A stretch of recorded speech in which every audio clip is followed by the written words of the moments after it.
돈 거래하지 않는다. 그 다음에 2차 가지 않는다. 그걸 원칙으로 하라. 예.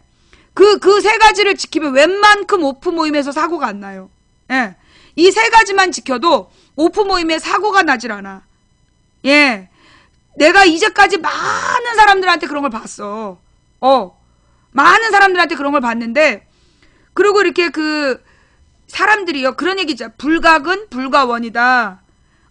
이렇게 단체로 만났을 때, 특정인하고만 특별히 친하게 지내면 안 좋아요. 예. 특정인하고만 특별히 친하게 지내는 거는 그게 좋은 게 아니야. 이런 우리 시민의 날개 같은 모임을 해서 갔는데 몇몇 사람이 되게 친해. 그리고 자기네들끼리 막 얘기해. 그게 제일 안 좋다라고 봐요. 아는 사람이 있어도 가령 우리 옆집 사람이 내가 시민의 날개 도복 모임에 나갔는데 옆집 아줌마가 와서 앉아있어. 그러면 어머 하면서 윗집 오빠 어떻게 됐어? 윗집 언니 어떻게 됐어? 이런 거 하지 말란 얘기야. 아는 사이일지라도 눈인사만 하고, 그리고 그냥 똑같이 모든 사람에게 근거리, 동거리, 같은 거리를 유지해야 된다. 그게 조직에 대한 예의라고 생각해요. 꼭 보면 사고 나는 경우가 그렇게 몇 사람이 친하게 분위기를 주도해. 그래가지고 나중에 꼭 분란이 일어나. 그래서 조직이 망해.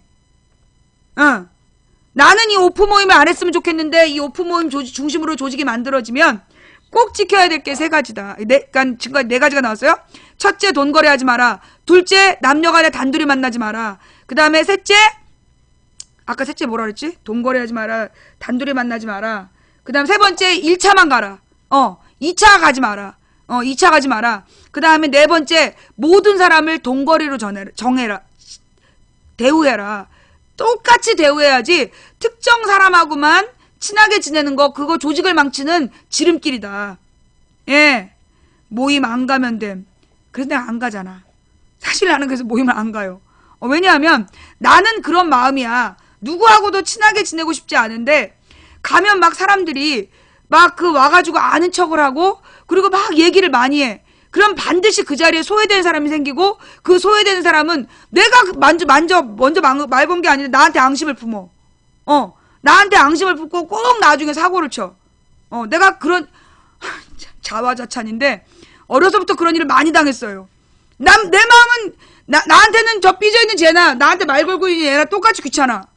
나한테는 쟤나 얘나 똑같이 귀찮은데 얘가 나한테 막 잘해주잖아. 그럼 쟤가 삐져갖고 그럼 얘한테 뭐라고 그래야 될 거 아니야. 나한테 해코지를 한다니까. 꼭 그랬어. 그래서 내가 친구 사귀는 걸 어린 시절에 그만뒀지. 초등학교 3학년 이후로는 친구를 안 사귄 것 같아. 초등학교 3학년 이후로는 친구를 안 사귀었어. 왜냐하면 이게 이 친구라는 게 전부 다 질투심이 생기고, 그 질투심이 생기고 막 더 이렇게 가지려고 하고 막 특히 부모님한테 사랑을 제대로 못 받은 애들이 집착이 심해. 아니 화장실을 갈 때 같이 가재. 난 그래서 나는 내 원칙이야. 화장실 절대 같이 안 가. 난 화장실 절대 같이 안 가고, 절대로 그 친구들하고 개별적인, 그랬어요. 그러니까는 이제, 그러니까 중3 때, 우리 반에 굉장히 막 시끄러운 반이었어. 날라리 반이었거든. 전교에서 가장 문제아들이 우리 방에 다 모여 있었어. 근데, 그러다 보니까 애들이 기가 죽어가지고, 거기 막 운동하는 애들이 몇 명 있었던 거야. 육상부 애들 몇 명이랑, 목소리 큰 여자애들이 중심이 돼가지고 막 있었어. 그러니까 막 걔네들 눈치를 보느라고 애들이 기가 눌려 있었거든. 근데 이제 나는 HR 시간, 학급회의 시간에 손을 딱 들었지. 들고 일어나서 도저히 쉬는 시간에 시끄러워서 못 살겠다. 쉬는 시간이나 점심시간에 공부하는 사람들도 있으니까 좀 떠들고 놀고 싶으면 나가서 놀았으면 좋겠다. 너네 왜 이렇게 교실에서 떠드냐. 너네 중3 때 시험 못 보면 네 인생 망칠 수도 있다. 그러면서 내가 반 전체를 왕따시켰잖아. 반 전체를 딱 대상으로 얘기를 하니까 와 그때 나 진공 상태에 있는 줄 알았어. 모든 아이들이 이런 분위기 있잖아. 근데 아무도 나한테 그러면 그렇게 내가 이제 싸가지 없이 얘기를 했으면 걔네들이 나한테 막 해코지를 할 줄 아는 거야 다른 애들은. 근데 도리어 내가 그렇게 딱 얘기를 해버리니까 그쪽에서 이제 굉장히 발언권 센 여자애가 나한테 되게 친절하게 잘해더라고. 아유 경선이 시끄러우니까 나가서 놀자 이러고 그리고 저기 웬만하면 좋게 얘기하려고 그러고 그래서 내가 그 어린 시절을 깨달은 거야. 나를 더 존중해줬어 걔네들이. 내가 어린 시절에 깨달은 게 뭐냐면 아닌 건 아니라고 얘기하는 사람은 함부로 대하지 못하는구나. 아닌데 그냥 참고 가는 애들은 막대예요. 근데 아닌 건 아니라고 분명히 얘기해 버릇하면 절대 함부로 막대하지 못해. 그게 내 어린 시절에 내가 스스로 터득한 그 일종의 처세술이야.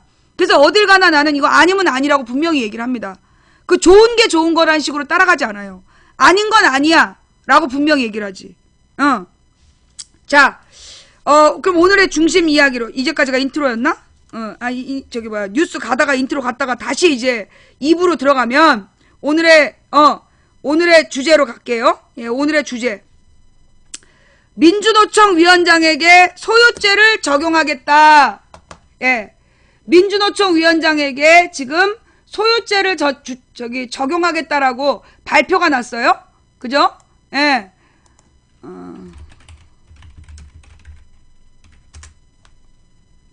소유죄란 무엇인가? 예. 소유죄란 무엇인가?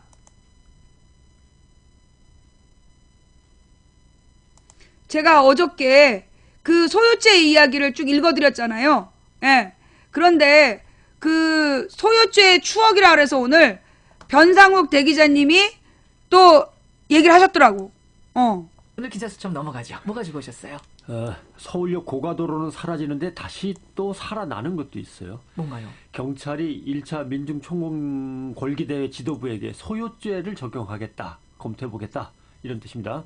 소유죄. 소유죄. 예, 오랜만에 만나는 소유죄 얘기해보죠. 오늘 모든 언론의 가장 큰 뉴스 중에 하나가 이제 소유죄 적용하겠다 이거였는데 법률적 정의로 소유죄가 뭡니까? 여럿이 모여서 폭행, 협박 또는 손괴, 마구 부숴가지고 몹쓸 행위를 벌이면 소유죄라고 하죠.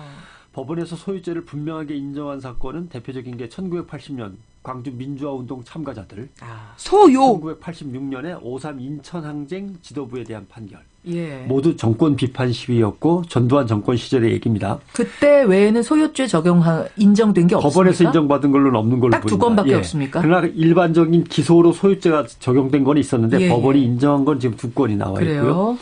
역사 속에서 소유죄는 훨씬 더 일찍 등장합니다. 언제죠? 국정 역사 교과서에 꼭 들어가야 되는 거. 유관순 열사. 3.1 만세운동 관련 기록을 보면 1919년 5월 9일 공주지방법원 1심 재판에서 소유죄 및 보안법 위반죄로 유관순에게 징역 5년을 선고한다. 뭐 이렇게 되는 겁니다. 유관순 열사가 소유죄였군요. 예. 소유죄의 정의는 이제 비교적 간단합니다만은 실제로 법원에서 인정을 해서 정말 죄가 있다 하려면 좀 여러 가지 다른 것들이 들어가야 됩니다. 우선 한 지역을 마비시킬 정도의 폭력 사태나 약탈 방화 등 뭐 이런 것들이 좀 있어야 됩니다. 한 지역을 마비시킬 정도의 폭력 사태. 이게 대구 고등법원의 판례인데 소유죄는 다중이 집합해 폭행, 협박 또는 손괴의 행위를 한 경우에 성립되는 범죄이나 한 지방에 있어서의 공공의 평화, 평온, 안전을 해할 정도는 돼야 된다라고 하는 거죠. 그렇군요. 그러니까 소유죄하고 나란히 늘 붙어 다니는 단어를 떠올리시면 이해가 쉽습니다. 뭔가요? 내란 및 소유죄, 계엄령 위반 및 소유죄, 유관순 열사의 보안법 위반 및 소유죄. 그렇군요. 소유죄 하나만으로는 인정이 잘 안 되고 여러 가지 전제들이 같이 붙어야 된다는 같이 말씀. 붙어 이제 다니는 거죠. 결국 두 가지예요. 나라가 뒤집힐 정도로 난리가 났으면 내란죄고, 그렇죠. 서울, 부산, 대전처럼 한 지역이 뒤집힐 정도면 소유죄고 이렇게 되는 겁니다. 그러나 목적상으로 좀 다릅니다. 군부 정권은 내란과 계엄령에 가져다 붙이고 일본 총독부는 보안법에 가져다 붙여서 사용한 예를 보듯이 국민적 저항에 부딪힌 정권이 정권 안보를 위태롭게 하는 경우에 주로 꺼내서 사용한다라는 걸 이제 알 수가 있는 거죠. 그렇다면 이번에 검찰이나 경찰이 한상균 민주노총 위원장을 소유죄로 기소를 한다고 해도 법원에서는 판단이 좀 다를 가능성이 있어 보이네요. 그렇죠. 소유죄는 공공의 안전을 지키기 위해서 만든 조항이니까 꼭 도시가 불타고 부서지고 해야만 적용되는 건 아닙니다. 그럴 만한 위험으로 갈 뻔했다라고 해도 할 수는 있어요. 이제 추상적 위험에 해당돼도 적용할 수는 있는 건데 그 점을 따져보야죠. 그렇죠. 여럿이 모여서 한 지방의 안녕과 질서를 깨고 뒤집을 뻔했다라고 할 때 그 여럿은 도대체 몇 명부터냐? 몇 명부터일까? 근데 이게 또 달라요. 춘천 같으면 10,000명이면 되는데 서울이면 10,000명이면 뭐 조그마한 콘서트 정도니까 그것도 그러네요. 다르고. 그다음에 지역 하나를 혼란에 빠뜨리려면 사람만 많아서 되는 건 아니고 무엇을 들고 나왔느냐. 예. 뭐 전부 다 뭐 몽둥이 하나씩 들고 나왔느냐, 아니면 그냥 성명서 같은 것만 쭉 들고 나왔냐. 그 지역 전체를 그냥 혼란으로 빠뜨리려고 그렇죠. 몽둥이를 하나씩 다 들고 나왔느냐. 그런 것들 뭐 이런 거 다 따져봐야죠. 따져본다는 거예요. 그리고 시간이 헌한 대낮에 나왔냐, 아니면 야심한 시각에 으르르 모였느냐, 뭐 이런 것도 그것도. 있고. 장소. 넓은 공설운동장 같은 데 가서 자기들끼리 하면은 이거는 좀 어렵죠. 네, 그런 것도 있고. 그러니까 그 추진한 집단의 성격, 목적, 과정 등을 다 종합해서 판단해야 되고요. 예. 그다음에 소요죄에는 부수는 게 있어야 되는데 이제 경찰은 여기서 경찰 버스를 흔들고 창을 깨고 한 게 있다라고 그렇죠. 보는 거죠. 예. 그다음에 여럿이 모여서 그냥 사람을 때리고 위협하면은 이건 특수폭행, 특수협박입니다.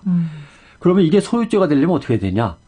무질서한 공포 상황을 만들자고 규모를 키우고 사전에 목적을 정해서 조직을 짜고 해야 소유죄가 되는 거고요. 그래요. 예. 자, 그러면은 경찰에게 소유죄가 적용. 왜 늘 하던 대로 집회 및 시위법으로 걸지 않고 이번에 참 어디 역사 속에서 찾기도 어려웠던 소유죄를 들고 나왔을까? 갑자기 네. 그 부분이 궁금합니다. 잠깐 좀 어려워 보이지 않느냐 하는 의견이 많습니다. 일단 서울 지역에 혼란과 소동이 있었느냐, 이제 이 문제를 따져봐야 되는데 예. 소동이 일어난 지점이 어디냐? 소동이 일어난 지점은 정확하게 얘기하면 경찰 버스 앞에서만 소동이 일어났단 말이죠.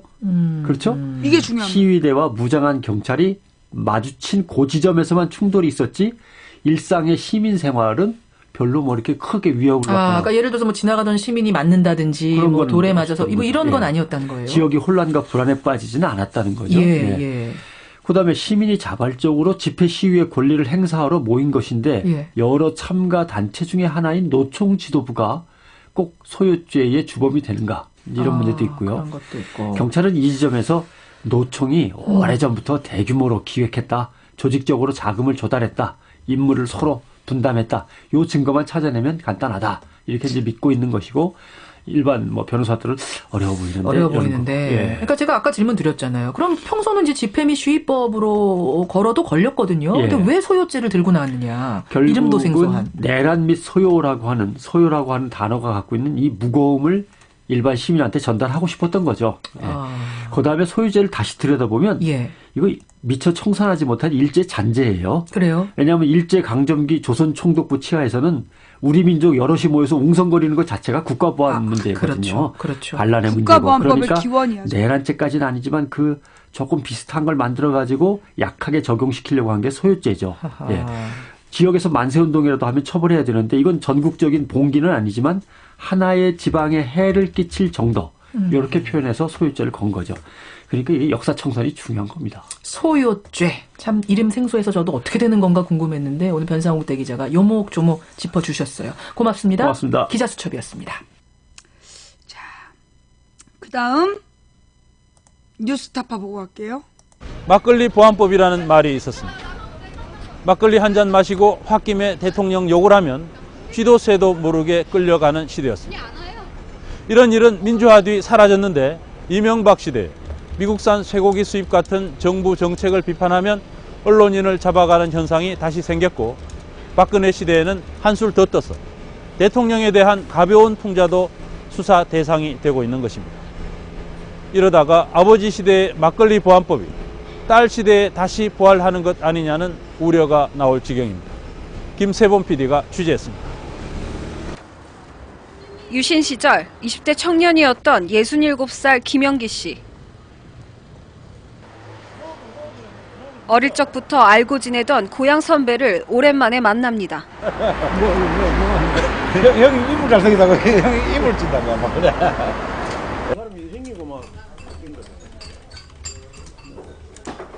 신선했던 자신의 인생을 그나마 잘 아는 고향 사람이기에 김영기 씨는 마음이 편합니다. 한동안 내가 몰랐는데 그래 나중에 얘기 들어보니 기가 막힌 완전 한 사람 인생이고 막 바뀐 거죠. 술 한 잔. 기나긴 사건의 시작이었습니다. 1975년 군대를 다녀온 청년 김 씨는 친구들과 시골로 여행을 갔습니다. 내과가 됐는데 동네 주민들이 그 셋이서 그 고기를 잡고 있더라고, 물고기를. 자연스럽게 술자리가 벌어졌습니다. 아직 검토 중. 마을 주민들은 농사일이 바빠서 새마을 사업을 못해 큰일이라는 푸념을 늘어놨습니다. 김영기 씨는 술김에 대통령 욕을 한마디 합니다. 옛날에 우리나라 속담에 임금도 없으면 임금 욕을 한다 그런 속담이 있다. 이게 오늘 대통령 내가 오늘 이 자리에 없었기 때문에 대통령 욕하면 안 돼. 그리고 내가 노숙놈이다 이랬습니다. 노숙놈이다. 중 한 사람이 벌써 일어서더라고 이렇게.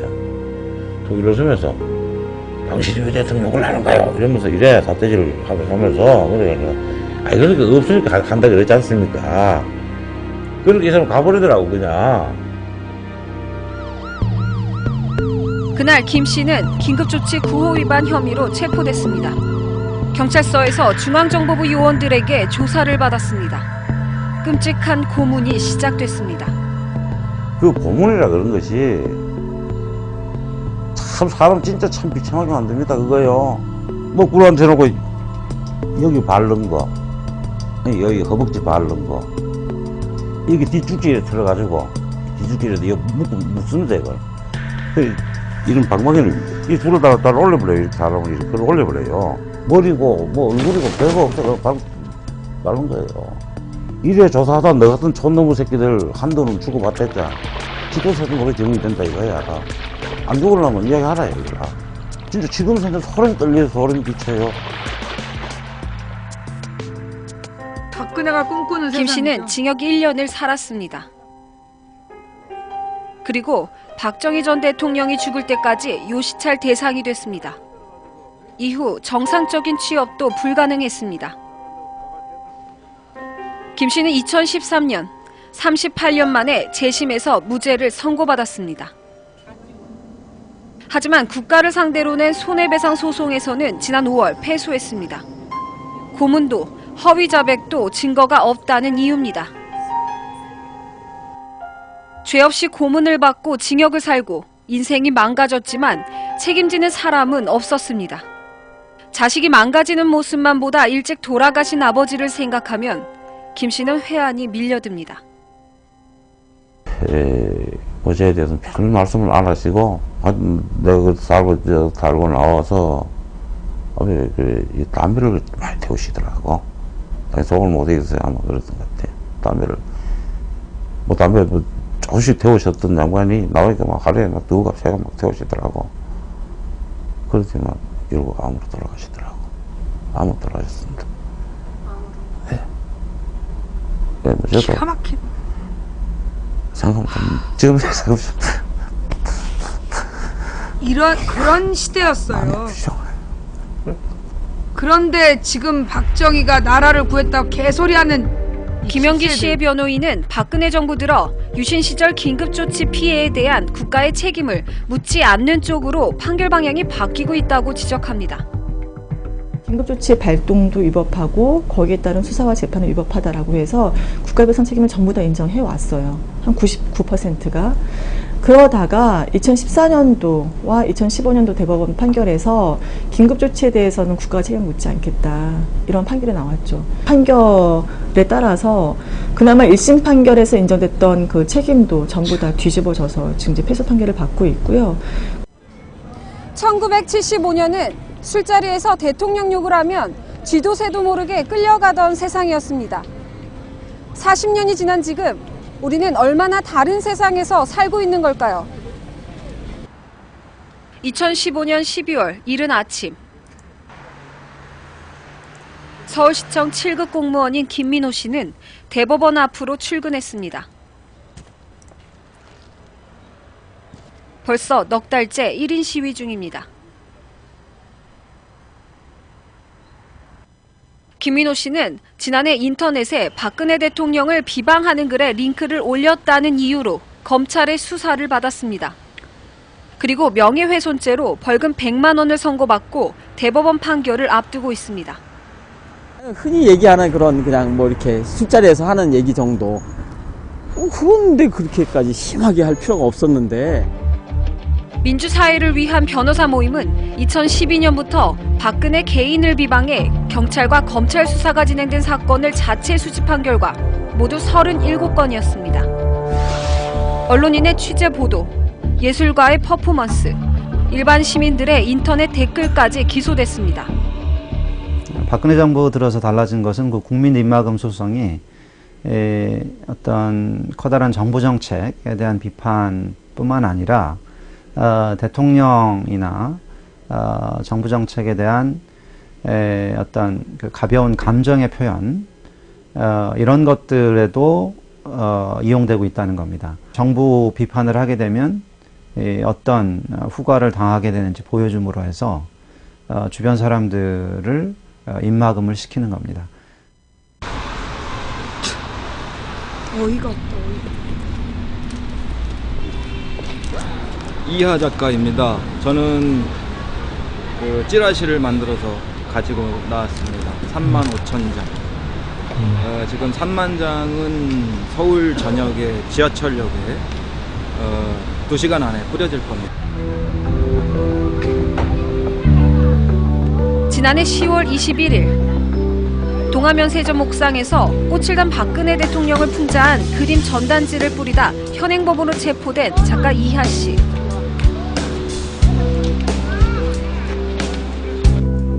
이하 작가는 이후 건조물 침입죄 등 5개 죄명으로 기소됐습니다.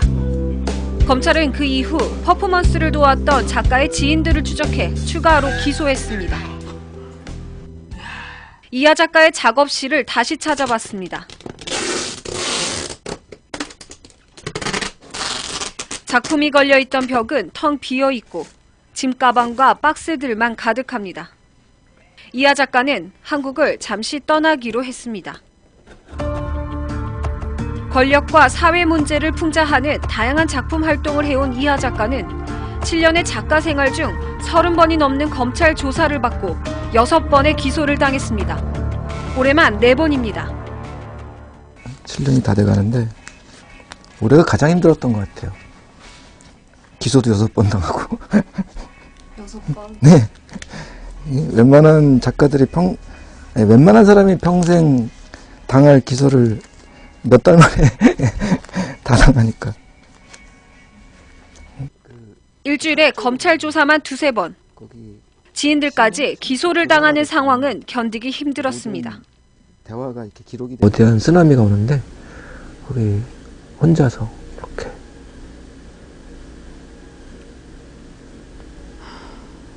이렇게 그래 도망치고 싶었던 적이 있었는데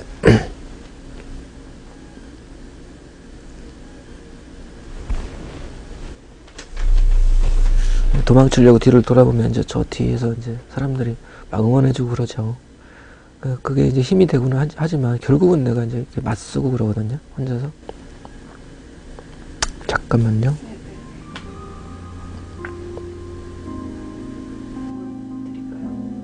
그거는 제 의지하고 상관없더라고요. 국가가 가진 권력, 국가가 가진 힘, 그 거대한 힘은 나 혼자 맞서야지 이런 그 단계가 아니더라고요. 1974년 유신의 긴급조치가 선포된 지 정확하게 40년 뒤 2014년 대한민국 대통령은 이렇게 말했습니다. 더 나아가 국민을 대표하는 대통령에 대한 모독적인 발언도 그 도를 넘고 있습니다. 이것은 국민에 대한 모독이기도 하고 국가의 뉴스타파 김세봉입니다.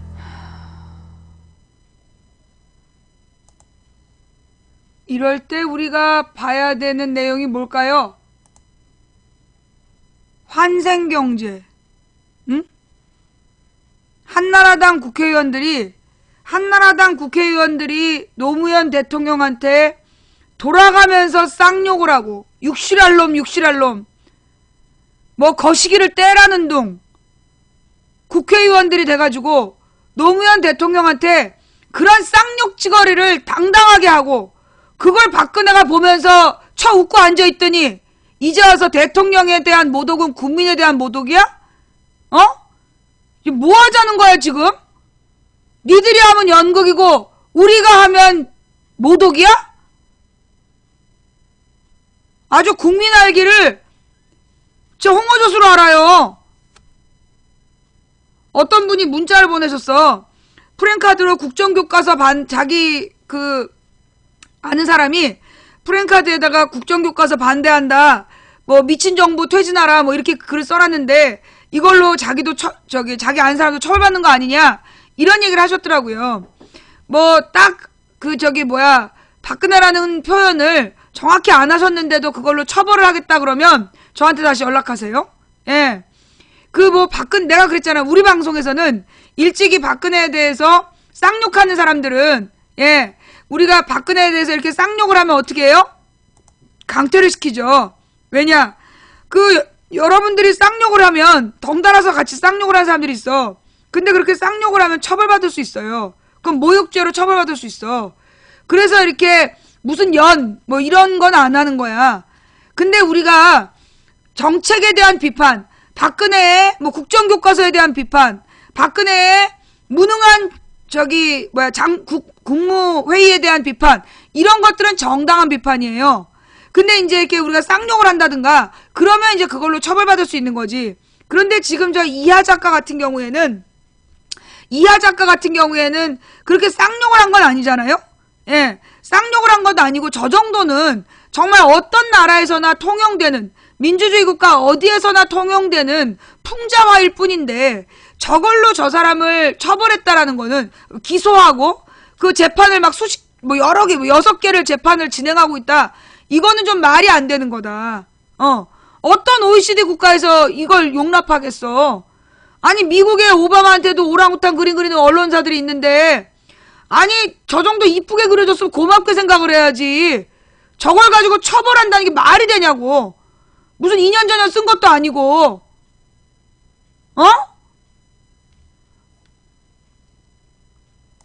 그 다음에 또 이런 뉴스타파도 있더라고요.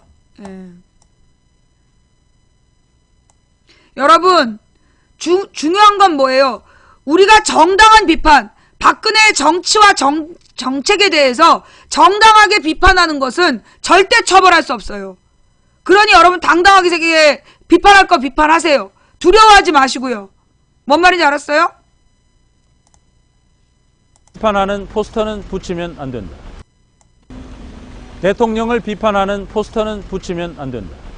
역사 교과서는 정부가 만든 것만 허용한다. 집회할 때 복면을 쓰면 안 된다.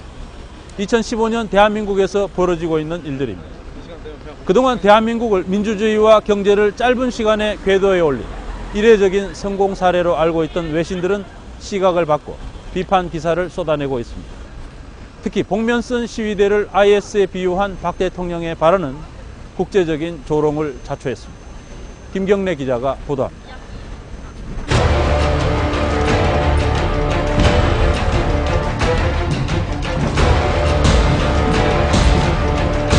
복면 시위는 못하도록 해야 할 것입니다.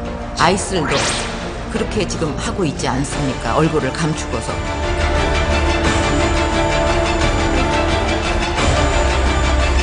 복면을 쓰면은 IS랑 마찬가지라는 그런 말을 듣고 너무 분노해서 저항하려고 했어요. 박이라고 하면 생각나는 사람이 있어가지고. 박근혜 대통령이 국민들을 테러리스트와 비교한 뒤 12월 5일 집회에서 벌어진 일입니다. 여러분, 우리는 테러가 아닙니다. 우리는 대통령 당신이 이야기하는 테러리스트가 아닙니다. 이런 뜻이겠죠. 월스트리트저널 한국 특파원이 한국의 대통령이 자국 시위대를 IS랑 비교했어. Really? 정말로? 라고 트위터 멘션으로 조롱을 했을 때 이미 예견된 일이었습니다.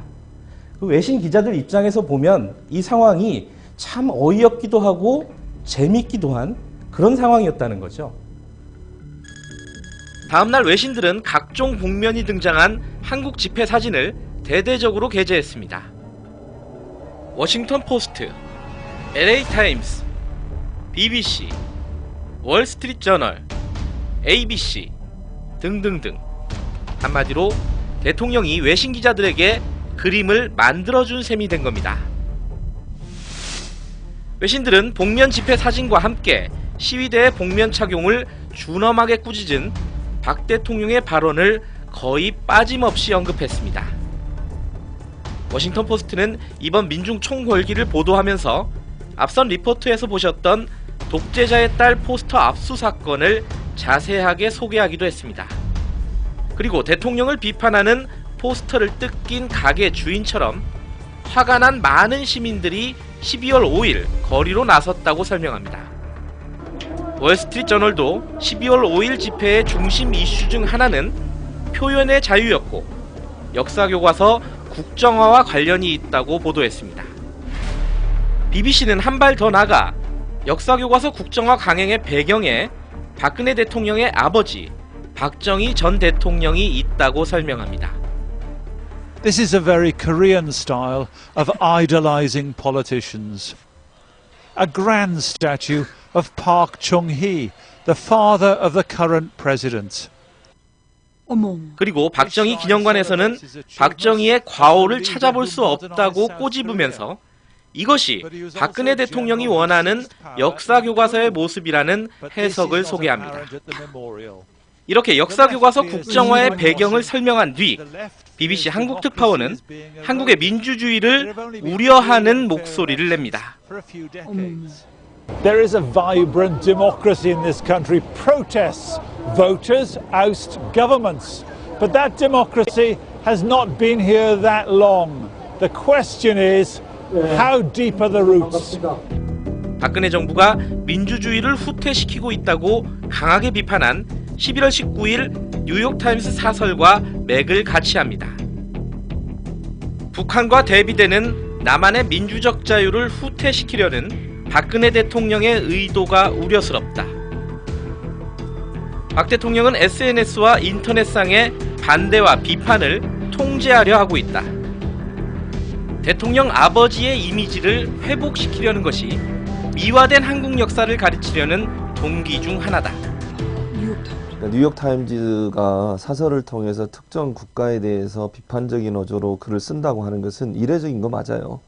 일반적으로는 보통 그 독재 국가나 아니면 미국과 어떤 전쟁 상태에 있는 국가나 또는 민주주의가 완전히 말살된 국가들, 그러니까 공산주의 국가나 이런 국가들에 대해서는 사실은 적극적으로 사설을 통해서도 비판을 하죠. 미국의 언론인들 또 미국의 언론이 한국의 민주주의가 얼마나 위험한 상황에 처해 있느냐 하는 부분들을 심각하게 보고 있다라고 하는 반증이라고 이해해야 되겠죠. 12월 1일 미국 시사주간지 더 네이션 인터넷판에는 한국에서 독재자의 딸이 노동자를 억압하고 있다는 제목의 기사가 실렸습니다. 뉴욕 총영사관은 미국 언론사에 전화를 걸어 항의했습니다. 해당 기자는 이 사실을 페이스북에 폭로했습니다. If the article is there's factual, problems with it, or if I had anything really incorrect about my historical account or whatever, but there was nothing they could point out. They just sort of didn't like the article. I think it's intimidation, yeah. I mean, you can do that by being open, or you can do that by, getting something, publishing something yourself. Not by calling editors and saying you don't like what they print. That's a little bit over the top. 한국에서 경찰이 독재자의 딸 포스터를 강제로 뜯어내는 황당한 일을 벌이는 동안 미국에서는 영사관이 독재자의 딸 기사를 쓴 언론사에 불필요한 항의 전화를 걸어 국제적 망신까지 자초했습니다. 뉴스타파 김경래입니다. 이게 옛날에 유신 정권 때도 그랬대요. 유신 정권 때도 그 외교부에서 나서가지고 박정희에 대해서 비판하는 내용들은 막 이렇게 뭐라고 지적질을 하고 그랬다는 거야. 그러니까 지금 이제 이 박근혜와 박근혜 주변에 있는 사람들이 완전히 지금의 왕정인 줄 아는 것 같아. 왕정에서도 이렇게 하면 쫓겨납니다. 예. 이 조선시대 같으면 왕이 이런 식으로 하면 쫓겨났어요. 이게 웬 유배가고 이 반정 일어날 일을 부끄러운 줄을 지금 모르고 있다. 예. 라는 이야기였고요.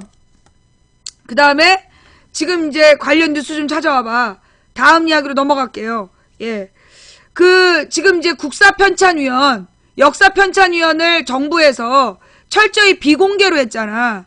철저히 비공개로 했는데, 이번에 한 사람이 들통이 났어. 그게 누구냐 하면, 현역 교사라는 거야. 현역 교사가 역사편찬위원이라고 이제 알려졌는데, 이 사람이 무슨 과목 선생이냐? 상업 과목을 가르친대. 상업. 상업을 가르치는 교사인데, 이 사람이 무슨 역사교육학 대학원을 다녔다는 거야? 그리고 무슨 관련 무슨 박사학위도 땄다는 게 정부의 주장이야? 자, 국정교과서 집필을 실토한 교사 전격 사퇴. 그 부분에 대해서 이제 지금 기사로 다루고요. 아까 조금 아까 들어온 질문. 지금 이제 아까 그 소유죄 얘기부터. 이 소유죄를 적용하기로, 소유죄를 지금 YTN에서는 적용하지 않기로 했다. 이런 기사가 3시간 전에 나왔대잖아요. 근데 지금 이제 최신순으로 찾아보니까 아직도 검찰에서 소유죄 적용 여부를 검토 중에 있다는 거야. 소유죄 적용 여부를 지금 검토 중에 있다. 예. 뭐가 JTBC 뉴스에 나왔어요? 박사 과정이다.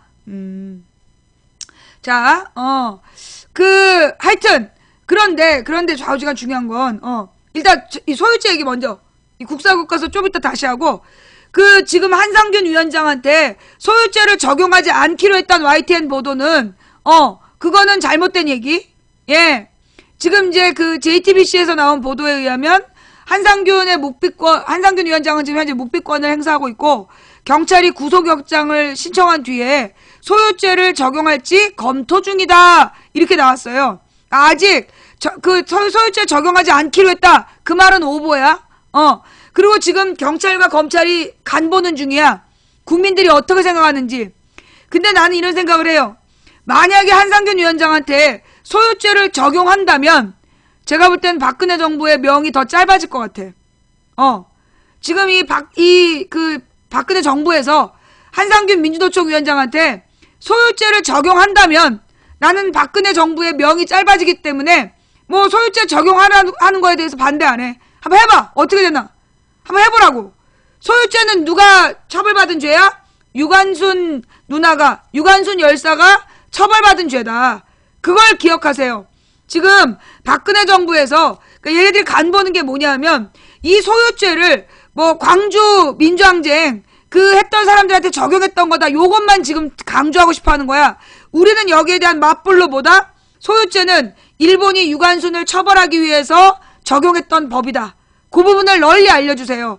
그래서 오늘 국민 여론으로 지금 이 박근혜 정부가 스스로 자기가 친일 독재 정부라는 걸 인증하고 있다. 예, 그 부분을 독립투사들이 받은 죄였다는 걸 널리 알려서 박근혜 정부의 뒤통수를 좀 까야 될 것 같고요. 그러면서 이제 다음 이야기로 넘어가면 한국사 교과서 이게 무슨 얘기냐면 국사편찬위원장에서 그런 사람 없다라고 발뺌을 했었나봐. 그러다가 결국은 인정을 했고요. 국정교과서 집필교사는 결국 사퇴를 했다. 자, 이게 무슨 얘기냐. 국정역사교과서의 집필 사실을 실토한 이 사람이 어디서 실토한 거야? 맨 처음에 실토를 어디서 했어요? 예. 국정역사교과서 집필 사실을 실토한 김영도 교사. 이 사람 서울 대경 상업고래. 서울 대경 상업고 소속 김영도 교사가 집필진에서 전격 사퇴했다. 오마이뉴스가 관련 내용을 발굴 보도한 뒤 서너 시간 만이다. 지난 11월 7일 사퇴한 최몽룡 교수에 이어 33일 만에 두 번째 사퇴 사건이 터지면서 집필진 명단 비공개 때문에 꼬리 자르기가 반복되는 거 아니냐는 지적이 나온다.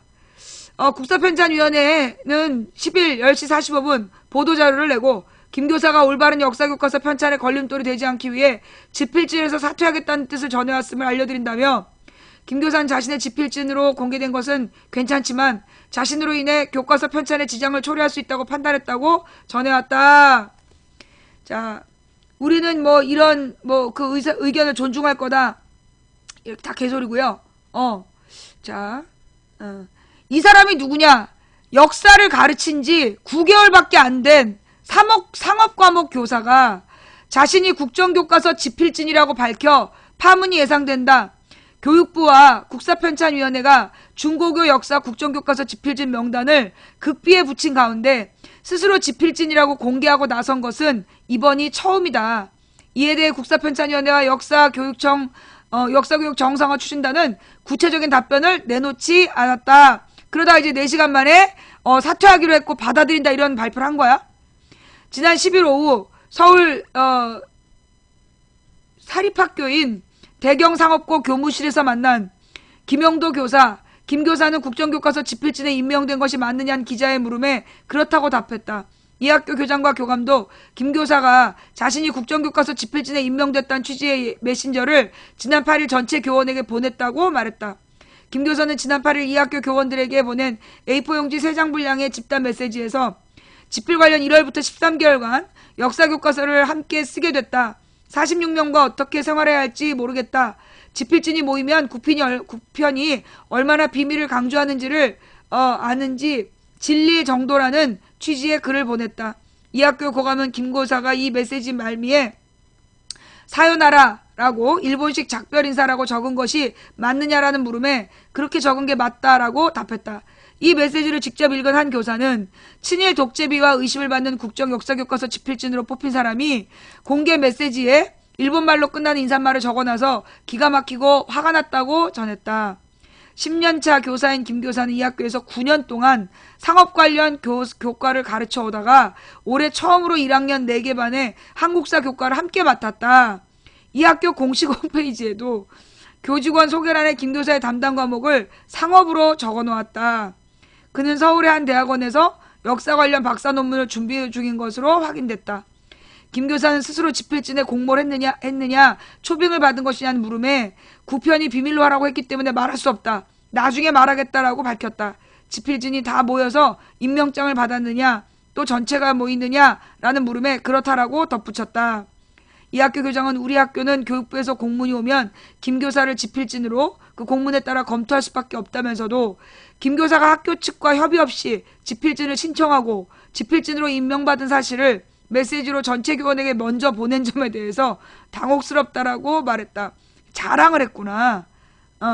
480개 역사교육단체 등이 모인 한국사 국정화 저지 네트워크의 방은희 사무국장은 몇십 년간 역사를 가르쳐온 현장 교사들이 수두룩한데 이제껏 상업 과목을 가르치다 역사 과목을 가르친 지 겨우 몇 개월밖에 안 되는 교사가 역사 교과서를 지필하는 것은 말이 안 된다면서 밀실에서 복면 지필을 하려다 보니 검증도 안 된 사람들로 지필진이 채워지는 거 아닌가 판단된다고 지적했다. 그러면서 방 국장은 학생들이 실험 대상이냐 이런 부작용을 막기 위해서라도 교육부는 지필진을 당장 공개해야 한다고 덧붙였다. 복면 지필하다 보니 검증 안 된 인사들이 학생은 실험 대상? 예. 이에 대해 해명을 듣기 위해 전재관 구편 편사부장과 통화를 시도하고 문자를 보냈지만 연결되지 않았다. 역사교육 정상화 추진단 중견관리는 우리도 김 교사가 지필진에 들어가 있는지에 대해 모른다라고 말했다. 한편 구편은 오는 15일 국정교과서 지필 편찬 기술을 공개할 예정이다. 기준을 현재 전문가, 교사, 학부모 등 16명으로 구성된 편찬 심의위원회가 지필 기준을 심의하고 있는 것으로 알려졌다. 이들 또한 명단이 공개되지 않았다. 하지만 뉴라이트 역사학자로 분류된 이인호 KBS 이사장이 지난 11월 16일 오후 진 편사부장을 비밀리에 만나 의견 문서를 전달하는 것으로 드러남에 따라 보이지 않는 손이 작용하고 있는 거 아니냐는 의혹이 나오고 있다. 이게 먼저 나온 기사이고 그래서 결국 그 자랑했던 교사가 스스로 사퇴했다라는 내용이에요. 예, 잠깐만. 그 사람에 대해서 무슨 얘기야?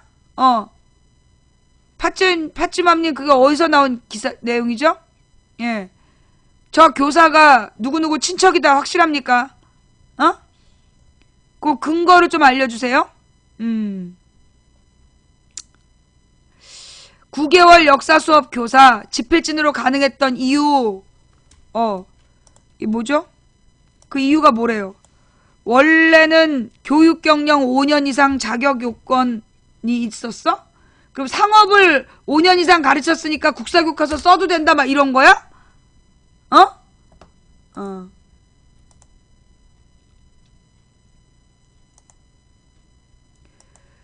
하...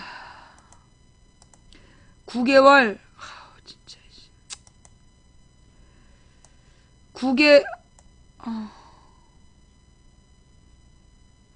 잠깐만요. 컴퓨터가 내 말을 안 들어.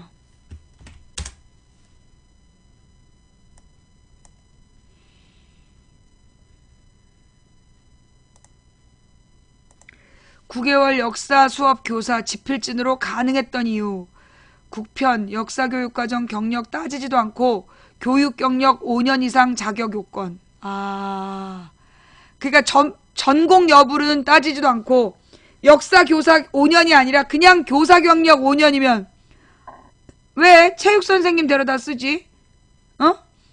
최고의 필진이 나타나 잘 만들어 주셨으면 하는 것이 소신이다 라는 황우여 장관의 답변. 학계의 명망 높은 전문가로 지필진을 구성함으로써 올바른 역사 교과서 개발에 기여할 것으로 기대하고 있다 라는 보도. 황우여 교육부 장관과 국사편찬위가 이렇게 밝히고도 역사 수업을 9개월밖에 하지 않은 새내기급 역사교사를 교과서 지필진으로 뽑은 사실이 드러나 논란이 되고 있다.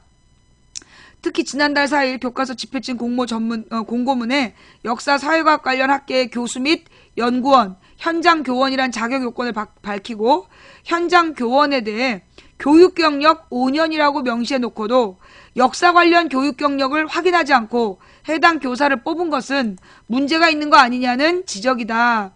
자격 시비 끝에 지난 10일 밤 지필진에서 사퇴한 김용도 교사는 이 공고문을 보고 응모한 현장 교원 19명 가운데 한 명이었다. 그런데 대경상업고에 따르면 김 교사의 역사 수업 경력은 9개월뿐, 전체 10년의 교사 경력 가운데 9년은 상업교과를 가르쳤고 올해 3월부터 한국사 수업을 1학년 4개반에 한해 병행 수업했다. 조한경 전국 역사교사 모임 대표는 상식적으로 역사교과서 지필진을 뽑으면서 국어나 체육, 수학, 음악, 상업 등의 교육 경력을 경력 5년 이상 범주에 넣는 것은 이해할 수 없는 일이라고 지적했다. 그러면서 조 대표는 학계에서 명망 있는 최고의 지필진을 선정했다는 게 결국 새내기급 역사교사를 뽑은 것이냐고 우려했다. 새정치민주연합 대변인도 이날 브리핑에서 몇십 년간 역사를 가르쳐온 역사교사들이 수두룩한데 고작 역사 수업을 1년도 하지 않은 교사를 지필진으로 뽑았다니 어이가 없다면서 정부가 자격도 안 되는 지필진을 구성해 친일과 독재를 두둔하는 엉터리 역사 교과서를 만들려고 한다는 의심이 확실히 되어가고 있는 것이라고 비판했다. 그러면서 김 대변인은 국정역사교과서 지필진에게 쉬운 복면을 벗기고 투명한 교과서를 지필하라고 촉구했다. 이에 대해 관계자는 공모 기준에 교육경력 5년이라고 적었기 때문에 서류상으로는 하자가 없다. 이분이 고대사 박사과정까지 수료하고 올해 한국사를 가르치고 계시기 때문에 기본 요건은 갖췄다고 봤다라고 말했다. 이게 박근혜식 정상화야.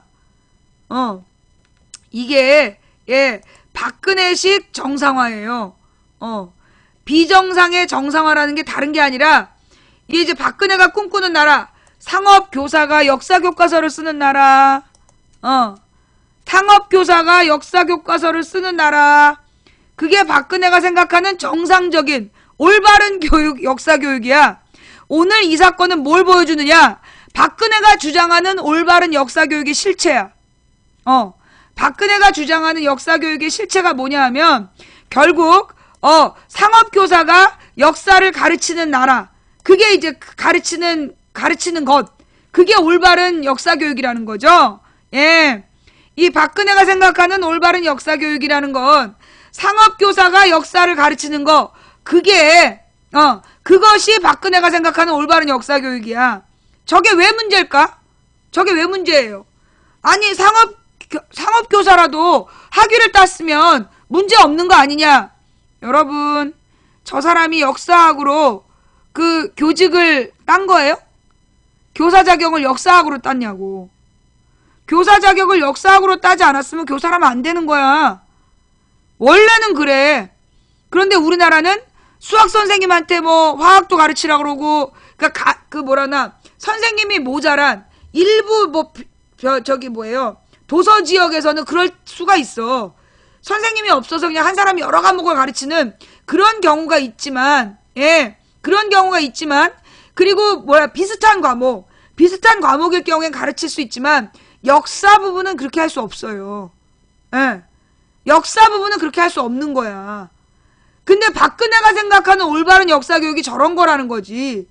상업교사가 역사를 가르치는, 무자격 역사교사에게 역사를 가르치고, 그리고 이 상업교사가, 상업으로 교직을 딴 교사가 역사를 가르치는 나라. 그게 박근혜가 생각하는 올바른 역사교육이야. 이게 지금, 제가 뭐 잘못 알고 있는 거예요? 상업교사가 역사를 가르치는데 법적인 문제가 없어요, 원래? 같은 과목이라고 치는 거예요?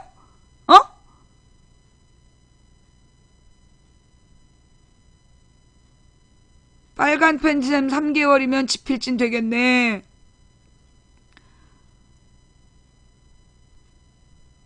교육 경력 5년 이상은 나도 학원 강사 10년 했어.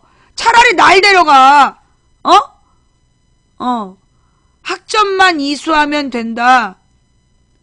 아니 그 역사 교사를 그 다른 걸로 교직을 딴 다음에 역사 학점만 이수하면 우리나라에서 지금 교사를 준다고요? 어이가 없네. 미친 것들 아니야? 그러니까 학교 교육이 개판이 되는 거예요. 그러니까 학교 교육이 개판이 되는 거야. 저기 뭐예요? 정상적 판단을 못하는 의사가 그 주사기를 막 혼용해가지고 C형 간염 환자를 수십 명을 만들지를 않나. 상업교사가 역사를 가르치질 않나. 이게 지금 올바른 나라 운영이냐? 이거 지금 이거 좀 올바른 나라 운영이야?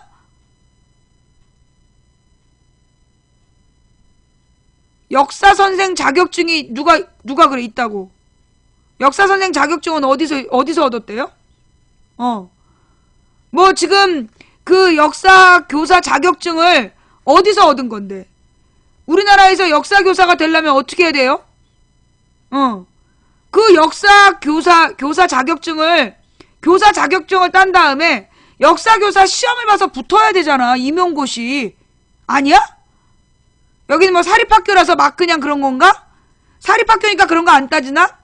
공립학교에서 역사를 가르치려면, 예, 공립학교에서 역사를 가르치려면 그 역사교사 자격증을 따고, 교사 자격증을 따고, 그 다음에 역사 교과목 교사를 뽑을 때 임용고시를 통과해야 돼요. 지금도 그렇죠? 예. 지금도 그래서 2단계를 거쳐야 역사교사가 되는 게 정상이야. 근데 이제 여기는 사립학교니까 이제 좀 그런 교육이 중심이 아니잖아. 교육이 중심이 아니니까 대충 가르치는 그런 데인가 봐. 그러니까 이게 지금 이제 사립학교에서 상업 가르치던 사람이 지가 뭐 역사 교사 자격증을 땄다라고 주장하면 막 역사 교육도 하게 하고 그러는 모양이야.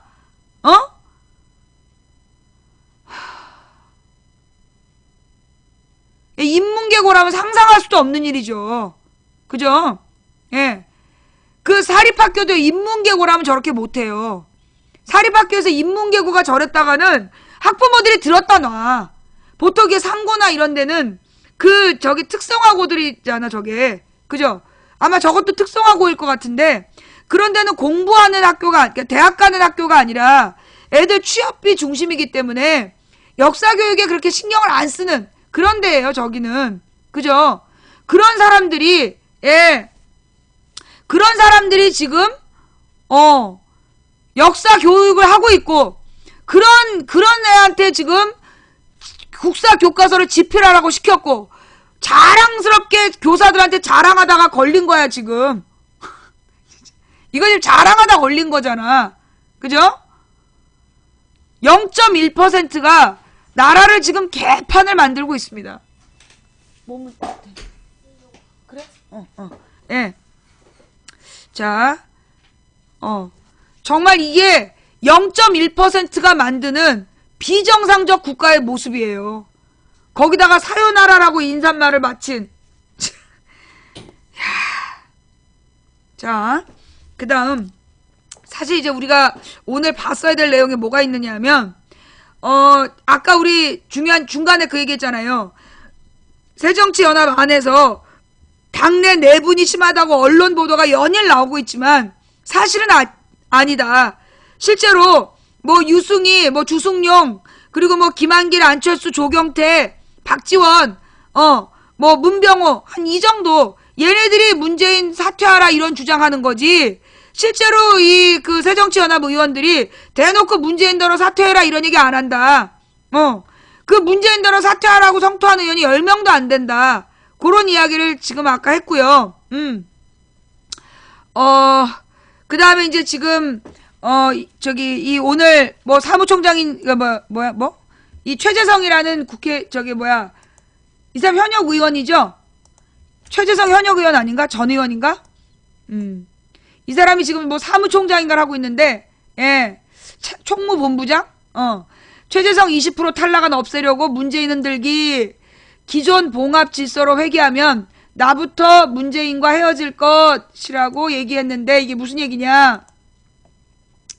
최재성 새정치민주연합 총무본부장은 11일 비주류의 문재인 대표 사퇴 요구에 대해 결국 평가위원회에서 20% 탈락안을 거부하고 그거 흔들겠다는 거 아니냐고 강하게 반발했다.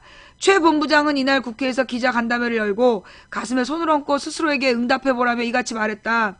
그는 평가위의 20% 배제는 혁신위의 출발점이고 최소한의 신뢰이고 당에서 공식적으로 당원 단계에 반영했다며, 그런데 조건 없이 오픈 프라이머리를 하자거나 뒷방에서 이 혁신안의 무력화를 시도하는 것이 당의 현실이라고 개탄했다. 그는 그러면서 당권을 가지지 못한 세력이 당권 흔들고 그 과정에서 봉합의 길을 찾는 것이 우리 당 공천의 역사였다며, 그 결과 18대 총선에서 이합 집산의 결과 공천 지분으로 반영돼 대패했고 19대 총선 역시 세력과 지분에 따라 공천이 결정돼 과반 의석 달성이 가능했던 정치 환경에서 패배했다고 강조했다. 그는 이어 혁신안을 걷어찬다면 이제 남은 것은 봉합뿐이다.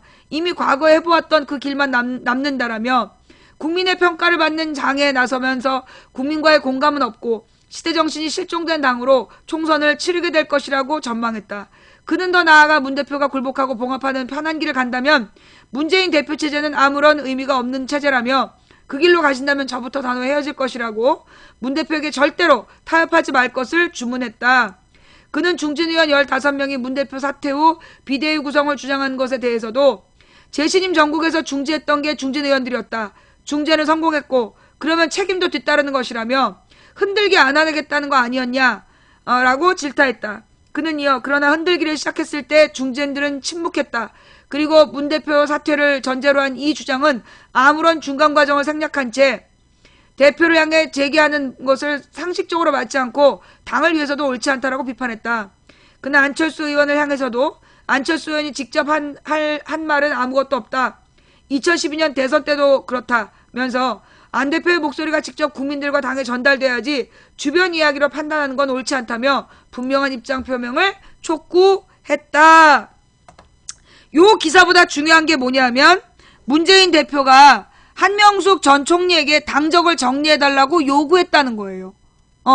그동안에 안철수가 한명숙을 문재인 대표가 싸고 논다고, 예, 싸고 논다고 그러면서 계속 이제 그 혁신안이 가짜 혁신안이라고 주장을 했단 말이야.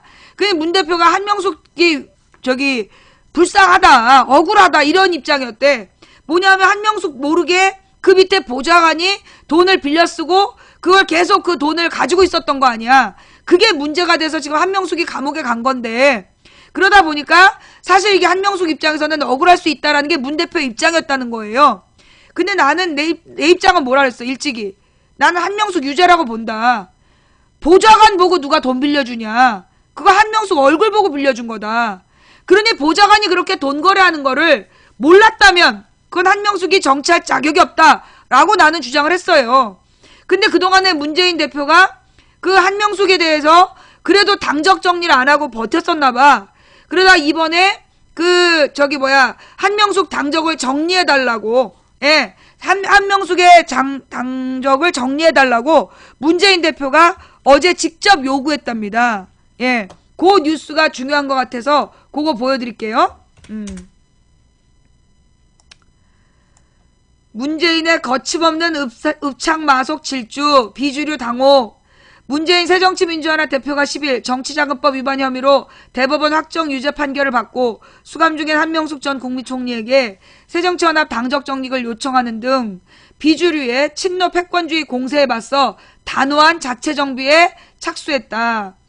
문 대표는 지난 8일 한 전 총리 측근을 구속 수감 중인 한 전 총리에게 보내 스스로 당적 문제를 정리해 줄 것을 요청했다. 또 한 전 총리의 결백을 믿지만 국민 눈높이에 맞춰서 정치적인 거취를 결단해 주는 것이 좋겠다는 뜻을 전달했고, 한 전 총리는 이에 문 대표와 당에 부담을 주지 않기 위해서 탈당하고 평범한 시민의 한 사람으로 돌아가 결백을 입증하는 외로운 투쟁을 해나가겠다라고 밝혔다. 한 전 총리는 조만간 당에 정식으로 자진 탈당계를 제출할 예정이다. 문 대표는 또한 참여정부 시절 청와대에서 함께 근무했던 김영배 성북구청장, 차성수 금천구청장, 민영배 광주 광산구청장 등 내년 총선에서 출마를 준비 중인 참여정부 청와대 출신 인사들을 따로 만나 지역 사정에 따라서 총선에 나가고자 하는 취지를 이해하지만 현역 단체장의 사퇴 후 출마가 당에 부담스러운 일이고 나와 가까운 사람들이 먼저 헌신하면 좋겠다라며 불출마를 요청, 불출마 확답을 받아냈다. 이와 함께 비주류로부터 비선 실세 의혹을 받고 있는 이호철 전 청와대 민정수석, 양정철 전 청와대 홍보기획비서관, 윤건영 특보 등 핵심 측근 3인방에 대해서도 총선 불출마 입장을 재확인했다. 김 대변인은 이 세 분이 이미 불출마 입장을 갖고 있음에도 불구하고 당 일각에서 계속 출마설이 도는 상황을 의식해 근거 없는 측근 챙기기 오해를 직접 해소한 것이라고 밝혔다. 문 대표의 이번 조치는 각종 논란에 휩싸인 노영민 신기남 의원과 김창호 전 국정홍보처장 등 친노 인사들에 대한 강도 높은 제재 입장을 밝힌 데 이어 나온 것으로 읍참마속 후속 조치로 풀이된다. 문 대표는 앞서 지난 7일 MBN과 인터뷰 때만 해도 대법원의 한 전 총리 유죄 확정 판결과 관련 대법원 판결은 우리가 따라서 집행을 받고 있는 것이고요. 그러나 대법원 판결이 그것이 오판이다라는 이의도 제기를 못합니까? 재심도 없으면 청구할 계획이네요. 라며 재심도 앞으로 청구할 계획이네요. 라고 대법원 판결에 불복한 입장을 밝혀 비주류의 거센 공격을 받았다. 일각에서는 문 대표 행보가 여기서 그치지 않고 친노 다선 중진 의원들의 총선 불출마 주문으로 전방이 진행될 것이라는 관측을 낳고 있어 그동안 친노 패권 공세를 펴온 비주류를 당혹해 할 전망이다. 정가에서는 문 대표의 이번 조치가 공천 심사 중인 선출자 공직평가위에 강한 힘을 실어주기 위한 것으로 해석하며 앞으로 서릿발레 같은 혁신 공천으로 이어질 것이라는 관측도 하고 있다. 보도를 접한 진중권 동양대 교수는 즉각 트위터를 통해 궤도에 제대로 돌아왔네요. 진작에 그렇게 했어야지 라며 환영 입장을 밝혔다. 난 요즘에 진중권 교수가 참 원래도 좋아했지만 참 큰 힘이 되는 것 같아요. 네, 이러니까 지금 문재인에 대한 지지율이 굉장히 올라가고 있어요. 사실 그동안 우리 국민들이 왜 새정연에 대해서 뜨뜻미지근했냐 하면 문재인이 계속 한 줌도 안 되는 애한테 끌려다닌 거야. 그동안 김한조박한테 계속 끌려다니면서 뭔가 뚝심 있고 줄기 있는 그런 결기 있는 리더십을 보여주지 않았기 때문에 그동안 문재인과 새정연에 대한 지지도가 되게 낮았던 거예요. 그런데 문 대표가 이제 더 이상 미룰 수 없다. 더 이상 미룰 수 없다면서 그 분명한 원칙을 세우기 시작하니까 국민적인 지지율이 올라가고 있는 거야. 난 한국갤럽 조사는 안 믿어요. 예, 한국갤럽이나 리얼미터나 박근혜 지지율이 40%라는 거는 여론조사 기관 자격이 없다고 봐. 특히 뭐 한국갤럽은 옛날에 이명박 당선시키려고 이렇게 그 작전 폈던 데이기 때문에 뭐 여러분들은 문재인 지지율 급등이라 그래가지고 저 기사를 즐겁게 읽었는지 모르겠지만 저는 뭐 리얼미터나 한국갤럽은 별로 여론조사 기관으로 인정을 안 합니다. 그 실제로 지금 문재인에 대해서요 잘한다라고 얘기한 사람이 다수예요. 잘한다라고 얘기한 사람이 다수이고 그러면 호남에서 누가 떠드느냐? 소위 그 호남에서 정치 좀 한다는 사람들. 그 사람들이 문재인한테 불만이야. 그러니까 그 호남에서 올라오는 정보들이 다양한데 그 중에 보면 그 정치하고 무관한 사람들은 무조건 문재인 좋아해. 정치에 무관한 사람들은 문재인을 좋아하는데 정치권에 발 담근 사람들이랑 연관된 사람들은 문재인으로 안 된다는 얘기가 있어요. 이런 말을 해요. 그 이유를 설명해 줄게. 뭐냐 하면 호남이란 동네가 어떤 데냐. 거기에서 재선하기가 어려워요. 호남 사람들은 국회의원이 됐는데 얘가 버릇이 없다. 그리고 되게 이렇게 지역을 소홀히 한다. 바로 바꿔버려. 그 다음에 안 찍어줘. 그러다 보니까 이 호남에서는 전직 의원들이 많아. 전직 의원들이 많아. 구의원, 시의원, 도의원도 전직 의원이 많아. 근데 이 사람들이 제대로 못해서 그 다음에 공천을 못 받았잖아. 그러면 공천을 못 받은 사람들은 그래도 또 자기 출마하고 싶어 한단 말이야. 근데 한 번 까이면 다시 안 되는 거야. 그게 호남의 정서야. 근데 이 사람들 입장에서는 어떻게든지 공천을 받고 싶잖아. 그런데 지금 문재인 지도부 같은 분위기에서는 이 사람들 공천을 지난번에 현직으로 못 받고 있다는 얘기는 지난번 지방선거 때 어땠단 얘기예요. 까였단 얘기야. 뭔가 문제가 있어서 공천을 못 받았단 얘기야. 그러면 다음에 또 받을 수 있어 없어? 못 받아. 그러니까 뭐 호남신당이든지 뭐든지 만들으라는 거야. 자기 거기 가서 공천 받겠다고. 이제 그런 거예요. 그래서 그 호남에서 문재인으로 안 된다라고 얘기한 사람들이 그런 사람들이야. 세정연에서 공천 받지 못한 사람들. 그런 사람들이 문재인으로는 안 된다는 소리 하면서 그 신당 가가지고 그 공천 받으려고 하는 사람들이야. 그런 사람들 주변 사람들이 말을 떠들고 다니는 거지. 실제로 일반 호남 분들 같은 경우에 문재인에 대한 득표율 봐봐. 노무현을 대통령 만들고 문재인을 절대적으로 밀어줬던 사람들. 그럼 문재인으로 안 된다 떠들었던 게 누구냐? 김한조박하고 친한 사람들. 그런 사람들이 문제를 일으키는 거야. 어중이 떠중이. 예. 김안조박. 예. 공천 못 받을 것 같은 애들이 지금 비판을 하는 거라서 그렇게 얘기하는 거에 여러분들이 휘둘리면 안 돼요. 중요한 건 여러분들 마음 스스로 잘 생각해봐. 지금 어때야 될 것 같아? 지금 이 상황에서 문재인을 자르면 야권에 무슨 희망이 있어? 문재인 잘라내고 그 자리에 누구를 앉힐 건데? 지금 안희정은 도지사이고 박원순은 시장이야. 둘 중에 하나라도 시장이나 도지사 그만둬봐. 그러면 바로 세정은 죽는 거야. 무책임한 지자체장 이렇게 되는 거야. 그러면 문재인을 끌어내려면 누구를 간판으로 내걸 건데? 안철수? 지난 14년 지방선거 말아먹은 김한길 안철수? 아니면 지금 토굴 속에 있는 한나라당 출신 손학규? 아니면 탈당한 천정배? 탈당한 정동영? 누굴 데려다가 간판으로 세우면 성공하냐고. 없어. 지금으로서는 최선이 문재인이야. 그러면 문재인을 중심으로 해서 지금 필요한 건 이 국회의원들 물갈이 하는 게 필요한 거예요. 국회의원 물갈이를 해야 되는데 그럼 문제는 뭐냐? 우리나라 지금 그 국회의석이 경상도는 새누리당이 싹 가져가고 그 다음에 서울 경기에는 그 소위 능력자 국회의원들이 모여있어. 굉장히 경쟁력 있는 의원들이 모여있어. 호남에는 소위 호남의 지분을 요구하는 뭐 박지원 이런 사람들이 영향력 하에 있는 사람들이 호남의 의원들이야. 이 사람들 평이 되게 안 좋아. 박지원 쪽하고 박지원, 김한길, 안철수랑 친한 사람들이 평이 너무 안 좋아. 그런 상태야. 자, 그런데 서울 수도권에 있는 그 소위 능력자 의원들의 문제는 뭐냐? 선수가 높아. 3선 이상이야. 이 사람들은 선거 운동도 안 해. 그냥 이제 지명도로 그냥 당선되는 사람들이야. 그런데 이 사람들이 국회로 들어가서 중진 의원이랍시고 중요한 문제가 있을 때 아무것도 안 해. 그리고 막 문재인을 흔들면 가만히 지켜봐. 왜? 문재인 떨어지면 자기가 대표되나 싶어서. 그래서 내 생각에는 서울 경기 지역에 3선 이상의 의원들이 3선 이상이면 이제 4선부터야. 4선부터 경상도로 가라는 거야. 경상도는 전멸이야. 왜 전멸이냐? 경상도에서 후보로 나오는 사람들이 별로 신뢰감을 못 받고 득표력이 없어. 그러니까 안 찍어주는 거야. 그래서 이 사람들이 경상도로 내려가서 거기서 출마해야 된다고. 그러면 가령 김부겸 40% 얻는 이유가 뭐야? 서울 수도권에서 활동하다가 내려갔잖아. 그러니까는 인정받는 거예요.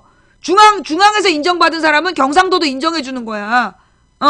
그래서 이 4선 의원들이, 3선 이상 4선 의원들이 영남으로 가서 출마를 하면 그 사람들이 가령 박영선, 그동안 의정활동 똑바로 잘했잖아.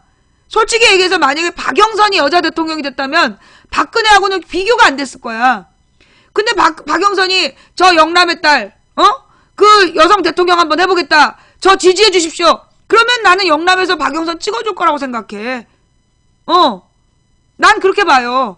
그래서 그 중앙에서 3선 이상 당선됐으면 그만큼 지명도 있고 경쟁력이 있는 의원들이야. 그런 사람들이 영남에 가서 출마하면 난 영남에서 이번 정당의 민주당의, 그러니까 새정치연합의 어떤 지경을 넓힐 수 있다라고 생각해.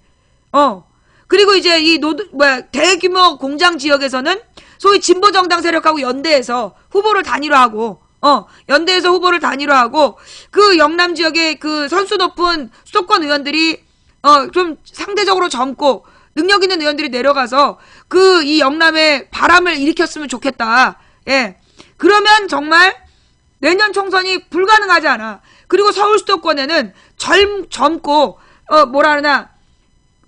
문재인 선수가 했단 얘기인데 난 출처를 못 찾겠어. 20대 20명, 30대 30명, 40대 40명을 공천 주고 싶다. 그런 말 했어요, 진짜? 나는 그 말을 지킨다라면 나는 이거 서울 수도권에서도 압승할 수 있다고 봐. 압승할 수 있다고 봐.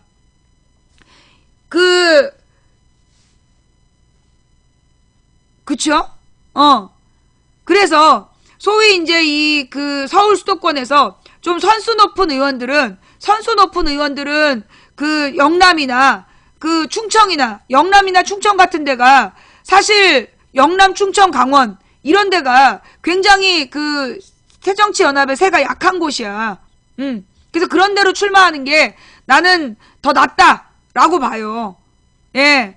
그래서 좀 그 젊은 의원들, 소위 이제 20, 40대를 집중적으로 육성하는 이번 총선이 돼야 될 거다. 그리고 지금 지난 비례대표 중에 굉장히 활동 열심히 했던 의원들이 있어요. 초선 의원들 열심히 활동했잖아. 그 열심히 활동했던 초선 의원들을 집중적으로 서울 수도권에서 키워줘야 된다고 봐. 서울 수도권에서 젊고 유능한 의원들을 키워줄 때가 됐다. 그래서 나는 그렇게 한다면 야당이 가능성이 있다. 그리고 이제 진보정당의 후보들을, 진보정당을 영입해서, 진보정당을 통합해서, 진보정당의 후보들이 2번 달고 나가면 나는 당선율이 훨씬 높을 거라고 봐. 그러면 적어도 우리가 150석 가까이 그 개헌 저지선을 만들 수 있을 거다. 저는 그렇게 봅니다. 예. 486 의원들이요. 486 의원들도, 사지로 가라. 그런 얘기 많이 하잖아. 나는 찬성이야. 486 의원들도 3선 이상 했으면, 3번까지 한 지역에서 당선됐으면, 나는 좀 어려운 데로 가도 괜찮다. 출신 지역으로 내려가는 것도 괜찮다라고 봐. 그래서, 박영선이나 486처럼 인지도 있는 사람들, 그런 사람들이 저기로 내려가면, 경상도로 내려가면, 경상도 사람들이 또 아싸란 면이 있어요. 그래서 얘네들을 우리가 한번 키워보자. 그럼 밀어줄 수도 있는 거야. 나는 그렇게 생각합니다. 예. 그 다음에 소위 이제 비난을 받을 수 있는 그 친노 세력은 공천을 주지 말아야 되는데 그 부분을 지금 먼저 이 문재인 대표가 굉장히 정확하게 처리를 한 거야. 되게 잘하고 있다. 그래서 이제 친노 중진들을 정리시키는 거, 그게 지금 남은 과제예요. 국회의원 자리는 차지하고 있는데, 당이 개박살이 났는데도 아무 말 안 하는 의원들, 그런 중진 의원들이란, 소위 4, 5선, 중진 의원들 그 사람들 내보내라고. 친노이면서도, 소위 친노인 줄 알고 뽑아줬는데, 실제로는 아무것도 안 하는 의원들 있어. 그런 사람들은 선거 때만 노무현 팔아. 그런 사람들 정리할 때가 됐어. 나는 그런 사람들을 좀 정리할 때가 됐다라고 봅니다. 예. 지금 그렇게 뼈를 깎는 깎는 노력이 없다면, 새로운 정치가 어려워. 새로운 민주주의 정치를 해나가야 되는데 그게 어려워. 사실은요, 어떻게 보면 20, 30, 40대 그 후보를 세우는 것도 어려울 거야. 나는 그 20, 30, 40대를요, 국회 보좌관 했던 사람들 중에서도 도덕성에 문제 없고 그 뇌물 받은 경력이 없는 사람들을 적극적으로 난 밀어줘야 된다고 봐. 갑자기 어디 하늘에서 내려올 수도 없는 거고, 20, 30, 40대 국회에서 일해봤던 애들이 어떻게 법안을 만드는지 과정과 절차를 알기 때문에 그런 사람들을 이번에 국회로 많이 들여보내는 게 나는 좋다고 봐요. 진성준 의원 같은 사람 굉장히 똘똘하잖아. 그 사람이 오랜 당직을 했고, 오랜 당직 경험으로 국회 생리를 잘 알기 때문에 그 진성준 의원이 보면 소위 이제 젊은 남자 의원, 초선 의원들 중에 굉장히 말을 잘하면서도 조심성이 또 있어요. 조심성이 좀 있더라고. 그런 사람들이 그 지역구로 당선돼서 국회에 들어가면 더 목소리를 키울 수 있단 말이야. 자, 반면 여러분이 뭘 경계해야 되냐? 늘 말은 많은데, 말은 많고 인기 영합하는 발언은 많이 하지만 실익이 없는 사람들이 있어. 말 잘하고 막 시끄럽게 구는데 꼭 20개 잘했다가 말 한마디 잘못했고 홀딱 까먹는 그런 사람들은 이제 좀 문재인 대표에게 짐이 되지 않았으면 좋겠어. 누구라고 딱 얘기한 적 없다. 그 다음 또 우리가 같이 봐야 될 내용이 있는데요.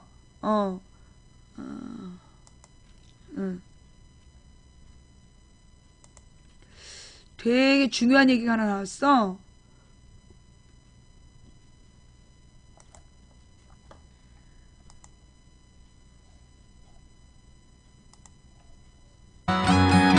김성환의 행간 시사평론가 김성환 씨 나오셨습니다. 어서 오세요. 네, 안녕하세요. 오늘 행간은 미국 얘기를 하신다면서요? 예, 그렇습니다. 미국 공화당 유력 대선 주자 도널드 트럼프. 이 무슬림들이 미국에 들어오지 못하게 막아야 한다 이렇게 주장을 했다가 거센 비난을 받고 있는데요. 예. 미국뿐만 아니라 세계를 강타하고 있는 트럼프 발언, 트럼프주의. 오늘은 이 뉴스의 행간을 좀 살펴볼까 합니다. 지금 트럼프주의라고 하셨어요. 네. 사람 이름 뒤에 주의라는 말이 붙을 만큼 정말로 일단 트럼프 바람이 좋은 쪽이든 나쁜 쪽이든 거세요. 네, 이게 굉장히 특이한 현상 중에 하나인데요. 그렇죠. 뭐 새로운 이론이나 학설, 사조가 나오게 되면 뒤에 이즘이란 말을 붙여서 페미니즘 뭐 이런 식으로 이제 이름을 부르는데요. 예. 미국에서는 트럼피즘, 트럼프주의라는 말이 생겨났습니다. 뭐 풀이를 하자면 이성적 판단보다는 정치적 선동을 통해서 이 대중 인기 영합주의에 의존하는 현상이다. 이렇게 볼 수 있는데요. 이 대선 주자가 보통은 말실수를 하게 되면 지지율이 추락하고 뭐 후보직을 그만둬야 되는 상황도 올 수 있는데 그렇죠. 이상하게 트럼프는 막말을 하면 할수록 지지율이 오른다는 겁니다. 막말이 굉장히 많은데 이거 다 설명하기는 어렵죠. 우리랑 관계 있는 얘기만 하자면 예. 한국이 주한미군을 공짜로 쓴다 뭐 이렇게 얘기를 했다가 굉장히 반발을 샀었고요. 멕시코 이민자는 성폭행범이다 뭐 이렇게 표현하기도 했었습니다. 근데 그런데도 대선 지지율이 공화당 내에서는 1위였어요. 그래요. 그러니까 더 극단적인 발언을 쏟아내다가 급기야 나흘 전에는 무슬림이 들어오지 못하게 막아야 한다. 이런 극단적인 무슬림 혐오 감정을 드러냈습니다. 그러니까 무슬림이라면 종교가 이슬람인 사람들. 뭐 그 테러리스트를 얘기하는 게 아니라 그렇죠. 그냥 종교만 무조건 못 들어오게 해야 된다 이런 거죠. 종교만 이슬람교 믿으면은 다 못 들어오게 해야 된다 이런 말을 한 거예요. 예. 이 발언 직후에 뭐 비난이 막 쏟아졌는데요. 미국 백악관이 나서서 야당 대선 주자를 지금 향해서 트럼프는 대통령이 될 자격이 없다 이렇게 밝히기도 했고요. 뭐 민주당 대선 주자 힐러리 클린턴, 복싱의 전설이라고 불리는 무하마드 알리는 맞서 싸워라 뭐 이렇게 얘기도 했고요. 트럼프에 맞서 싸워라? 네. 공화당 지도부까지 미국 헌법에 위배되는 발언이다 이렇게 비난했습니다. 또 영국에서는 트럼프를 입국 금지시켜야 한다는 온라인 청원이 40만 명을 넘어섰는데요. 이게 10만 명이 넘어서면 의회에서 공식적으로 논의를 해야 된다고 그래요. 합니다. 뭐 UN, 프랑스, 캐나다 뭐 이런 여러 나라 정부도 지금 트럼프 발언을 비난했습니다. 근데 미국 언론이 조사를 하니까요. 공화당 지지자의 65%가 트럼프 발언을 지지한다. 이런 결과도 나왔습니다. 아니 미국은 종교의 자유가 있는 나라잖아요. 예, 근데 그렇죠. 그냥 그 종교만 믿는 사람은 무조건 입국이 안 된다라는 것에 대해서 공화당 지지자들은 65%가 찬성을 했다고요? 예, 그러니까 이상하다는 겁니다. 미국을 강타한 이 트럼피즘, 트럼프주의 이 뉴스의 이면 행간에는 어떤 게 숨어 있을까요? 첫 번째 행간은 치밀하고 계산된 전략입니다. 트럼프의 전략이 치밀하다고요? 네, 그렇습니다. 좀 이상하죠? 예. 막말을 무슨 전략적으로 해 이렇게 생각하실 수 있을 것 같은데 곰곰이 생각해보면 우리나라 대선판에서도 이런 일이 있습니다. 미국 유력지 워싱턴 포스트가 분석을 했는데요. 트럼프가 출마 선언을 한 지난 6월 이후에 인터뷰 발언, 트윗 글을 확인을 했는데 이 트럼프가 한 6,300개 이상 트윗을 했는데 이 중에 11%가 욕설과 공격적인 발언이었고 나머지 89%는 허풍이나 자기 자랑이었다고 합니다. 그래요? 근데 신문은 세 가지 패턴이 있다고 분석을 했는데요. 어떤 패턴입니까? 첫째는 뜨는 후보가 나오면 정신 상태가 비정상적인 사람, 불쌍한 사람, 어릿광대 이런 비아냥을 늘어놓아서 결국 사퇴하게 만든다는 겁니다. 둘째, 욕설과 막말을 했다가 반응이 굉장히 좋으면 막 밀고 나가고 그렇지 않으면 곧바로 걷어들인다는 거고요. 셋째, 매우 좋은 소식통에게서 들었다. 뭐 어디서 얘기를 아주 신뢰할 만한 사람한테 들었다. 이런 식으로 얘기를 하면서 마치 거짓말을 진실처럼 포장을 해서 지지자들을 현혹시키고 있다. 이런 겁니다. 근데 그게 다 먹히고 있다. 그러니까 트럼피즘이란 말이 나오는 거죠. 신기하네요. 신기해요. 욕설을 막 해대는데 그게 먹힌다. 네. 미국을 강타한 이 트럼프주의 또 다른 행간은 뭡니까? 두 번째 행간은 증오가 세계를 지배한다 이겁니다. 이건 무슨 말씀이세요? 한때 반전이나 지역, 생태, 환경 이런 말들, 이런 단어들이 세계의 주요 화두가 됐었던 적이 있었는데요. 최근 몇 년 사이에는 증오와 분노, 보복, 공격 이런 말들이 세계를 지배하기 시작했습니다. 그러고 보니까 그러네요. 예, 이 IS 테러와 반테러 기치를 내건 보복 공격, 뭐 테러 공포에 사로잡힌 틈을 타고 극우 세력의 영향력을 확대하는 현상 이런 게 좀 일반화돼 가고 있는데요. 이 청교도의 나라, 이민의 나라라고 하는 미국에서 이 사실은 다른 사람들을 관용하고 포용하는 게 원래 맞거든요. 자기들도 그랬던 사람들이었으니까. 근데 지금의 모습을 보면 이 광기에 사로잡힌 KKK단이 활개치던 100여 년 전 미국 남부를 보는 것 같은 그런 느낌을 받게 됩니다. 뭐 이게 비단 서방 세계에서만 벌어지는 일은 아니고요. 우리 가까운 일본에서도 아베 정권이 극우화하고 역사 왜곡하지 않습니까? 우리나라 역시 여기서 자유로울 수 없는 것 같고요. 근데 왜 이런 현상이 벌어지느냐? 뭐 공격을 방어하려는 자기보호 본능일 수도 있고 뭐 중산층이 붕괴하고 높은 실업률 또 양극화 때문에 사회적인 박탈감이 뭐 약자를 향한 분노로 표출됐을 수도 있습니다. 그런 분석은 있죠. 뭐 여러 가지가 있을 수 있는데 분명한 것은 우리의 이성이 점점 마비돼 가고 있다는 것이고요.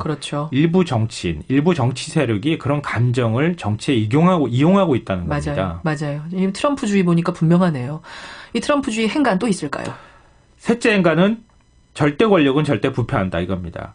극단적인 사상과 주의는 반드시 망한다 이런 건데요. 이 트럼프주의를 서방 언론에서는 21세기판 파시즘이라고 부릅니다. 그럴듯한 판단이네요. 네. 근데 독일의 나치 정권 뭐 하면 100여 년 전, 한 반세기 전쯤에 전 세계를 뭐 강타했던 거잖아요. 근데 이게 1차 세계대전에서 졌다고 하는, 패배했다고 하는 상실감, 서방 세계에서 밀려났다고 하는 박탈감, 이런 것 때문에 이제 국민들이 거기에 현혹된 건데요. 결국은 망했습니다. 그렇죠. 우리 사회도 사실은 점점 극단주의 사회가 좀 지배하고 있는 거 아닌가 싶은데요. 맞아요. 조만간 이런 면에서 한국판 트럼프주의가 생겨날 수도 있는데 한 가지만 좀 기억했으면 좋겠습니다. 어떤 겁니까? 이런 극단주의 사상이 발화하면 국민에게 엄청난 피해와 상처를 남긴다는 겁니다. 그럼요. 분명한 겁니다. 지금 미국에서도 이 트럼프주의 바람에 대해서, 트럼프 바람에 대해서 굉장히 경계하는 지식인들도 많아요. 네, 반성하는 많은데도 불구하고 많습니다. 이 선동에 휩싸이는 사람도 많다는 거. 하여튼 이 트럼프 후보가 어떻게 되는지는 우리도 좀 관심 갖고 지켜봐야겠습니다. 그래야 될 것 같습니다. 김성환 씨 수고하셨습니다. 네, 고맙습니다. 행간이었습니다.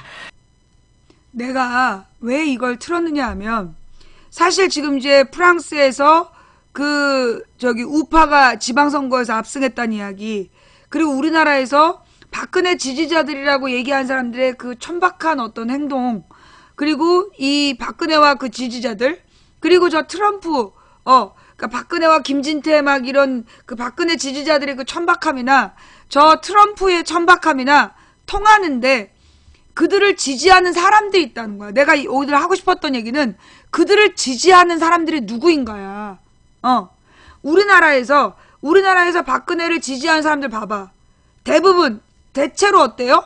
학력이 굉장히 낮죠. 그죠? 배움이 짧아. 그러니까 지식인층이 아니야. 그러니까 뭐 이상돈 같은 사람은 그 교수잖아요? 그런 사람만 돼도 박근혜는 안 된다고 얘기해. 선거로 심판해야 된다고 얘기한다고. 아무리 새누리당을 지지했던 사람이라도 박근혜 행동을 보면 비판하는 게 정상적인 지식인이야. 근데 박근혜를 지지하는 사람들의 특징을 보면 첫째 굉장히 가난한 사람들이야. 그리고 둘째 학력이 되게 낮아. 저학력. 뭐 초등학교를 다니다 말았거나 뭐 초등학교만 졸업했거나 이런 사람. 그리고 그 다음에 연령층이 높아. 고연령. 그죠? 박근혜를 지지하는 사람의 성향이 세 가지야. 그러니까 학력이 낮고 그 다음에 나이가 많고 가난하고 이런 사람들이 박근혜를 묻지마 지지를 하고 있어. 근데 미국에서 트럼프를 지지하는 사람들도 그런 사람들이야. 미국에서 트럼프를 지지하는 사람들도 소위 미국의 정상적인 사람들, 공화당을 지지하지만 정상적인 사람들은 공화당 내부에서도 트럼프에 대해서 지식인들은 다 욕을 해요. 저러면 안 된다.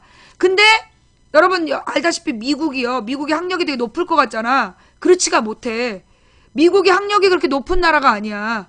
왜냐면 보통 고등학교만 졸업하고 대학 진학률이 낮아가지고 미국도 그리고 대학을 고등학교를 졸업했다 할지라도 고등학생들이 공부를 그렇게 우리나라처럼 다 하지 않아. 그러니까는 그렇게 되게 무지한 상태에서 간신히 최저학점만 따고 졸업한 애들이 많아. 지금의 이제 미국의 5, 60대가 미국의 5, 60대가 그런 사람들이 많은데 학력이 좀 낮은 사람들이지. 그리고 이 사람들의 특징은 뭐냐면 별로 문맹률도 높고 글도 잘 못 읽고 그리고 무슨 어렵고 복잡한 이게 못 알아들어. 말귀를 못 알아듣는 사람들이 많아. 그런데다가 가난해. 미국에도 가난한 사람들이 많아요. 가난한 백인들. 특히 이게 공화당 지지세가 센 데가 어디냐면 미국의 깡촌. 그러니까 이제 미국의 농사 짓는 농촌 이런 데에서 그 백인들이 공화당을 지지해. 그리고 저기 미국 남부 이런데. 근데 이제 가령 동서부에 동부나 서부 지역이 되게 발달되어 있단 말이야. 미국은 동부나 서부 지역에 인구가 좀 집중되어 살고 있는데 특히 동부에 집중이 많이 되어 있고 그러면 미국의 동부의 이 오래된 도시들 같은 경우에는 민주당 지지세가 세요. 대도시이고 그러면 이 대도시에는 지식인들이 많이 살아. 그 대도시에서 먹고 살 수 있는 사람들. 그 사람들은 기본적으로 민주당을 지지해. 그런데 이제 미국이 굉장히 넓은 지역에 흩어져 살고 있는 교육을 많이 받지 못한 가난한 백인들은 공화당을 지지하는 거야. 그래서 문제인 거예요. 근데 이 사람들은 그럼 이 사람들이 왜 공화당을 지지하고 트럼프의 그 천박한 발언에 동의를 하느냐 하면 이 사람들은 굉장히 불만이 많아. 어떤 불만? 가령 우리 일베를 생각해봐. 일베에서 막 악플 다는 애들의 특징이 뭐예요? 일베에서 악플 다는 애들의 일반적인 특징이 부모님한테 사랑과 관심을 많이 못 받은 아이들, 그리고 극도의 스트레스를 받는 아이들, 그런 애들이 그 일베에서 막 그 악플을 달잖아.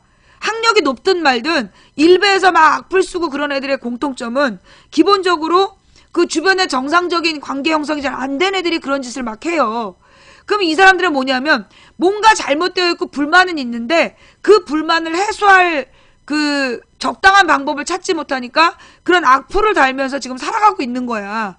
그런 것처럼 지금 이 그 트럼프를 지지하는 사람들은 뭔가 사회에 불만이 많아. 자기가 왜 이렇게 가난하고 왜 이렇게 되는 일이 없는가. 결혼도 제대로 되겠냐고. 부인들 다 도망가고 막 이런 사람들이 많아. 대부분이. 그 공화당 시골에 있는 공화당 지지자들 다 그런 수준이에요. 그러다 보니까 이 사람들이 어떤 트럼프가 이야기하는 자극적인 이야기에 쾌감을 느끼는 거야.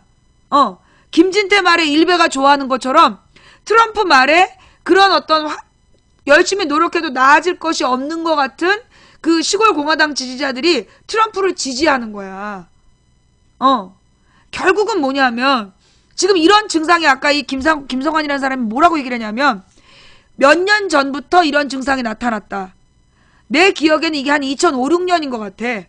2005, 6년경부터 한 10년 됐어요. 한 10년 전부터 이런 증상들이 나타나기 시작한 거야. 그래도 미국은 오바마가 워낙 부시가 나라를 쫄딱 망하게 했기 때문에 오바마가 이제 당선이 돼서 그나마 이끌어왔는데 지금 이제 민주당이 다시 집권을 하고 잘 나가야 되는데 그동안 미국의 모든 언론이 일제히 힐러리를 깠어요. 미국의 모든 언론이 힐러리가 뭐 그 클린턴을 두들겨 패갖고 침대가 피바다였다는 둥 그런 이야기를 계속 하면서 힐러리 흠집내기에 집중을 했던 거야. 그러면 이게 지식인들은 그런 얘기를 듣고 흔들리지 않아. 웬만큼 학력이 있고 아는 게 있는 사람들은 그런 말에 흔들리지 않는데 배운 게 없고 그 언론에서 막 그렇게 자극적으로 떠드는 거에 익숙한 사람들은 미국의 채널A TV조선 많아. 채널A TV조선 같은 그런 이상한 채널들이 많아요. 그런 거에 익숙해진 사람들이 힐러리를 막 까대면서 그 트럼프를 지지하고 있는 거야. 정말 그래서 선거를 그런 사람들이 그렇게 뭐 트럼프를 찍으면 전 세계가 쪽방 나는 거야 이제. 쪽방 나는 거고 뭐 3차 대전도 지금 가능한 상황인 거라고 보이고 그리고 지금 프랑스에서도 그 극우파 그 프랑스에서도 그 극우파를 지지한 사람들이 비슷한 처지야. 일자리가 별로 좋지 않고 수입이 많지 않은 그런 뭐 평상시에 책을 많이 읽지 않는 그런 사람들이 그 프랑스의 극우파를 지지한 거야. 독일에도 그런 사람들이 남아있어. 스페인에도 그런 사람들이 있고 우리나라에도 그런 사람들이 있는 거예요. 결국은 그러면서 이 사람들이 지금 그 언제냐 그러니까 2008년 이후로 이런 사람들이 계속 집권을 하고 있어. 세계적으로. 그러니까 이제 박근혜가 그런 와중에 집권한 거야. 이명박이 나라를 말아본 걸 다 알면서도 박근혜가 집권할 수 있었던 게 그런 사회적인 분위기인 거야. 그럼 이들은 왜 이렇게 됐을까? 이들이 왜 이렇게 됐을까? 1990년대에 사회주의가 몰락한 다음에 온 세계가 다 같이 신자유주의 시대로 간 거야. 그래서 신자유주의 시대로 가면서 빈부격차가 심해진 거예요.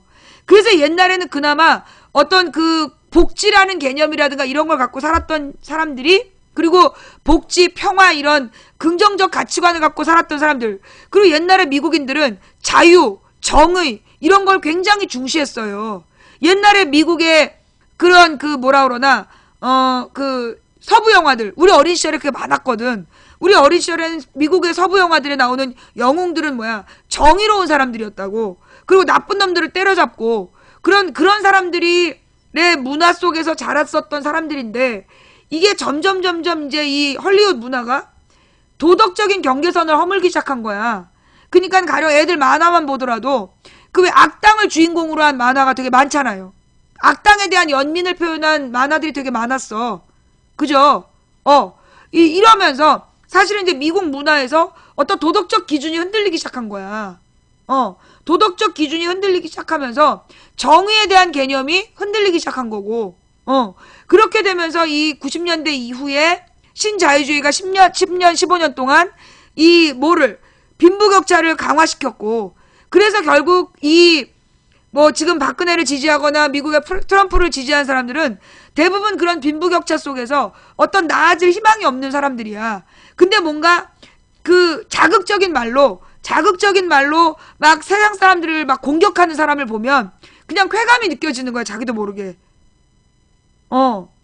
그래서 지금 이 트럼피즘에 빠져있는 사람들이 있는 건데, 결국 이런 현상도 뭐에서 원인이 있냐? 경제적인 원인이다. 신자유주의 경제 환경이 빈부격차를 강화했고, 그래서 더 이상, 발전될 가능성이 없다라는 어떤 우울증에 걸린, 극빈자들이 이런 극우적인 발언을 하는 사람들을 찍어주고, 그러면서 세상에 대한 이거는 발길질인 거야. 그들의 투표는 정말 망해라 이거야. 같이 망하자. 같이 망해버려라 이러면서 그들에게 표를 던지는 거야. 그러면 누구예요? 민주당 지지자들, 미국에서 민주당 지지자들 대체로 잘 살아. 대체로 중산층이야. 고학력 중산층은 민주당을 지지해요. 일반적으로. 그럼 이 사람들이 볼 때는 그들이 너무 부럽다 못해 분노가 일어나는 거야. 그래서 그 반대표를 찍는 거야. 우리나라도 그렇잖아. 지금 우리나라에서 그래도 중산층이라고 남아있는 중산층 그리고 뭐라 그러나 좀 학력이 있는 사람들 중에 박근혜 지지하는 사람이 없잖아요. 난 박근혜 지지해 이렇게 얘기하는 사람들 보면 그 먹고 살만한 사람들이거나 배울 만큼 배운 사람들은 지지한다는 얘기를 안 해. 그러면 학력이 좀 있으면서도 박근혜를 지지하는 사람들의 특징은 누구냐? 옛날에 박정희 전두환 때 한 자리 했던 사람들. 군부 독재 시절에 한 자리 했던 늙은이들. 그런 사람들만 박근혜를 지지한다고 떠벌리지 나머지 사람들은 실제로 박근혜를 지지한다는 얘기를 대놓고 못해. 쪽팔려서. 그래서 이거 모든 문제는 경제적인 문제에서 이 지경이 됐다. 결국 경제적인 문제 뭐냐? 빈부격차 문제. 결국은 이 빈부격차 핵심에는 뭐가 있냐? 탐욕의 문제야. 이 대재벌의 탐욕이 빈부격차를 강화시켰고 가난하게 몰락한 대중을 만든 거야. 가난하고 몰락한 대중에게 사탕을 던져주면서 우리에게 표를 달라고 그러면 그들은 그 사탕을 받아먹는 강아지처럼 하나 받아먹고 찍어주고 지금 이런 일이 벌어지고 있는 거야.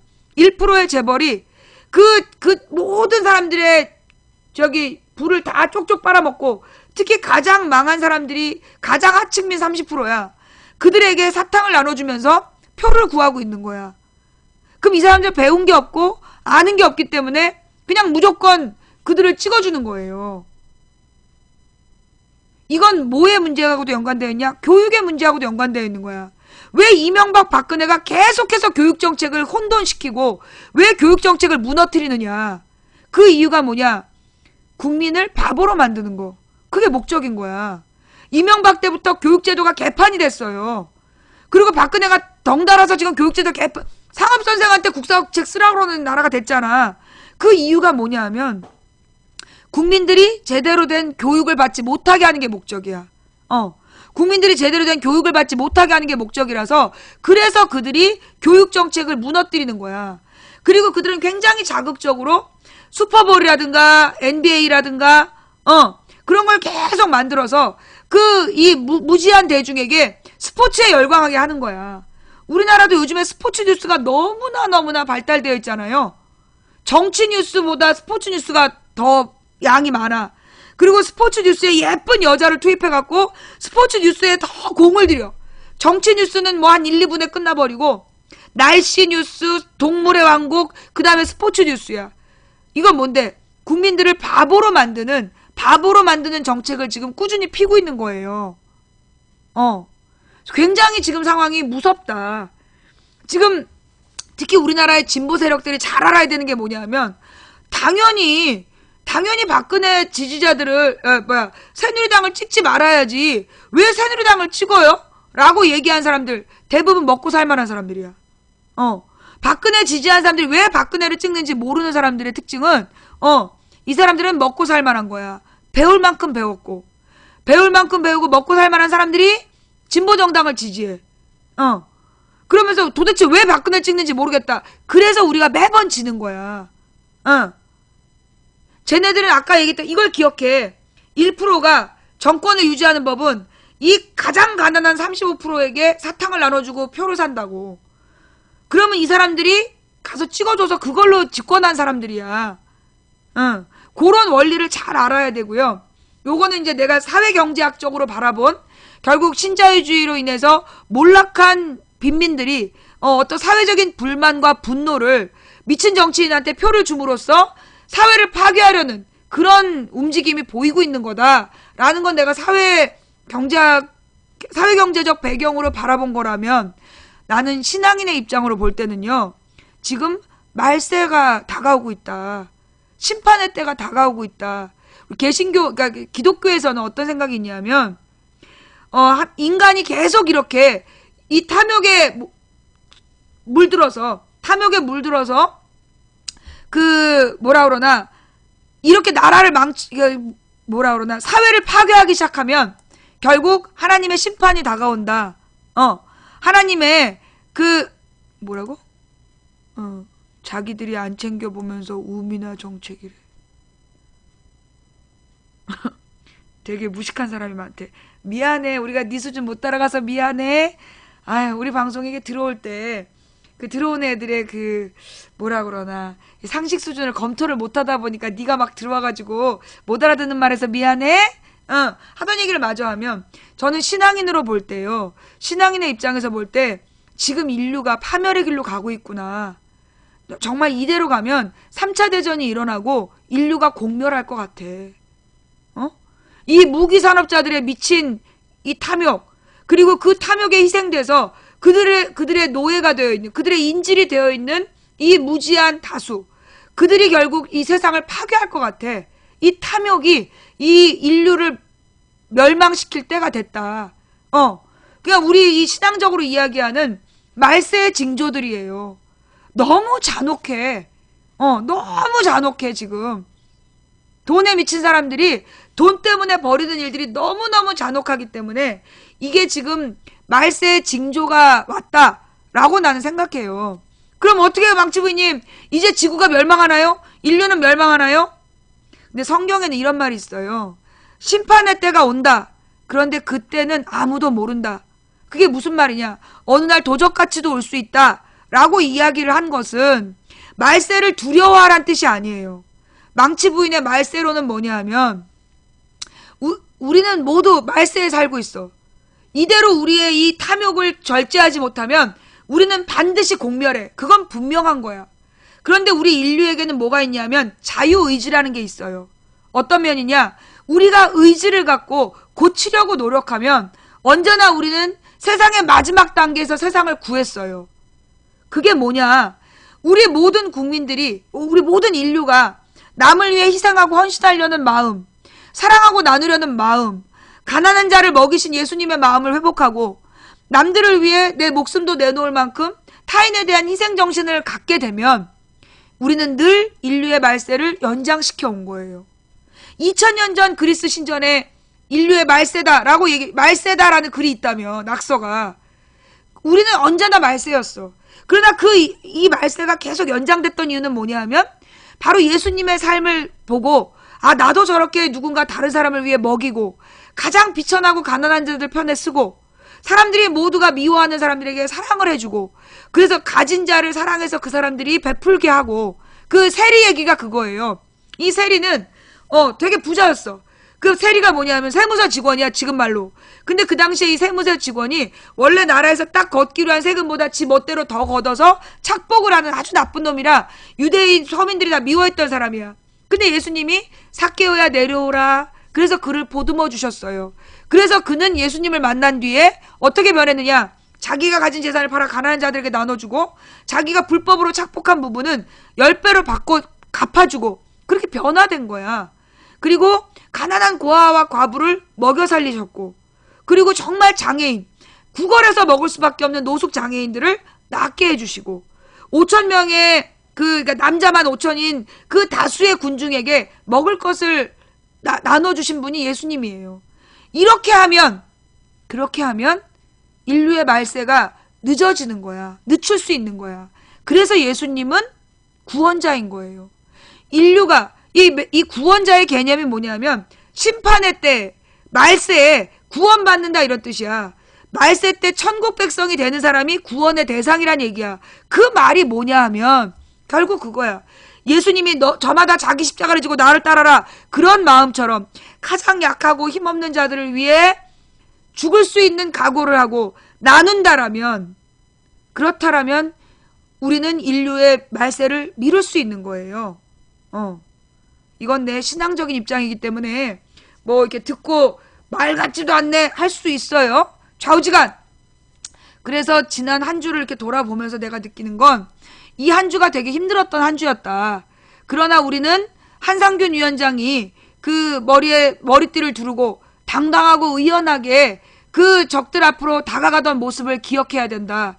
그리고 이 노동자들이 다음 주에 이제 총파업을 시작하고 우리는 무엇보다 다음 주에 뭐가 있어요? 12월 19일 3차 걸기대회가 있어요.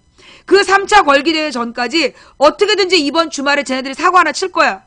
그 사고 중에 하나가 뭐 안철수 탈당이라든가 뭐 이런 쇼킹한 이슈를 던져서 이 3차 민중 걸기대회에 대한 국민적 관심을 끌려는 아주 다양한 시도들을 할 겁니다. 그런데 만약에 안철수가 탈당한다 그러면 우리는 어떻게 해야 돼요? 각자 축배를 드세요. 만세! 이렇게 축배를 드시면 돼요. 그거는 정말 기쁜 소식인 거죠. 정말 기쁜 소식이기 때문에, 그럴 때 우리 다 같이 건배 한잔 합시다. 축배를 들어야 되는 상황이고, 뭐 이 안철수가 나가면 혼자 나가겠어요? 문재인들 다 데리고 나가겠지? 그 반가운 소식이 들려오기를 기다리면서 우리는 이번 주에 체력 관리를 잘해서 다음 주 3차 걸기대회 12월 19일 3차 민중 총궐기 대회를 잘 준비해야 된다. 그게 우리가 가져야 될 주말의 자세. 저도 이제 내일은 좀 쉬고요. 내일은 쉬고 모레 일요일 날 저녁 8시에 돌아올게요. 예. 제가 내일은 좀 쉬고 일요일 저녁 8시 망치부인의 시사수다방으로 돌아오겠습니다. 내가 요즘에 너무 무리를 했더니 체력이 못 따라가. 체력이 못 따라가가지고요. 지금은 잠깐 쉬어줄 때야. 오늘 방송 어떠셨습니까? 뭐 여러분들 뭐 마음에 안 드는 내용도 중간에 나왔죠? 예. 근데 여러분 아시겠지만 저는 아닌 건 아니다라고 말하는 사람이에요. 예. 왜냐? 뭔가 잘못되고 있는데, 뭔가 잘못 가고 있는데 좋은 게 좋다라는 식으로 눈 감고 있다가 더 큰 일을 겪을 수가 있어요. 그래서 저는 우리가 지금 시작하는 중이니까 아닌 건 아니다 라고 분명히 얘기를 했어요. 그리고 더 좋은 방향으로 더 열심히 노력하자. 지금 우리 시간이 없다. 만만디할 때가 아니다. 이번 달 안에 무조건 시민의 날개 완성시켜야 되고, 그 시민의 날개가 적어도 다음 한 달 동안에 정상화가 돼야 돼요. 그래야 2월 달부터 사람들이 왔다. 2월은 또 28일밖에 안 돼. 짧어. 1, 2월 지나면 3월 한 달 싸움 해갖고 4월에 총선을 치러야 되는데 시간이 없어요. 시간이. 어제 보여준 그런 모습으로 왜 모금하고 그러면 안 되는 거야. 어제 정도에는 완성본을 내놓고, 그리고 이제 조직 강화를 위해서 더 비용을 마련하자면 몰라도, 예. 그래서 우리가 아닌 건 아니다라고 얘기하고, 아니니까 이제 끝이야 라고 얘기하지 말고, 우리들이 많이 아닌 건 아닌데 아니면 끝이잖아. 그게 문제야. 아니면 끝이 되면 안 돼. 아닌 건 고쳐서 길을 만들고, 그래서 같이 가야 되는 거야. 끝까지. 여러분 그런 얘기 하잖아요. 이 나라 살 수가 없다. 이민 가자. 그건 이민이 아니라 내가 뭐라 그랬어? 난민이라고. 아우, 시민의 날개 마음에 안 들어. 뭔가 수상해. 사기꾼 같아. 그러면서 떠나버리면, 그러면 진짜 사기꾼만 남지. 그지? 우리 건 우리가 지켜야 되는 거예요. 내가 편의점 사장 얘기했잖아. 편의점 사장이 알바를 고용했는데 알고 보니까 얘가 불량 조폭이었어. 그래갖고 돈 빼돌리고 손님들한테 행패를 부려. 그럴 때 그 편의점 주인이 드럽고 치사해서 내가 나간다 이러면서 옆 편의점으로 도망가야 되냐, 경찰을 불러서 체포시켜야 되냐. 주인은 주인다운 결단을 내려야 되는 거예요. 예. 우리는 시민의 날개를 보다 더 강고하게 만들어 나가야 됩니다. 그래서 우리 민주 세력들을 다 모아낼 수 있는 하나의 장을 만들어야 되고요. 신속한 정보를 교류해서 즉시 대처할 수 있는 그런 모바일 기지를 만드는 것이다. 그 목표를 잊으면 안 된다. 우리는 그런 얘기를 계속해야 돼. 저들이 듣고 싶어 하지 않아도 우리는 계속해야 돼. 망치부의 특징이 뭐야? 반복한다라는 거.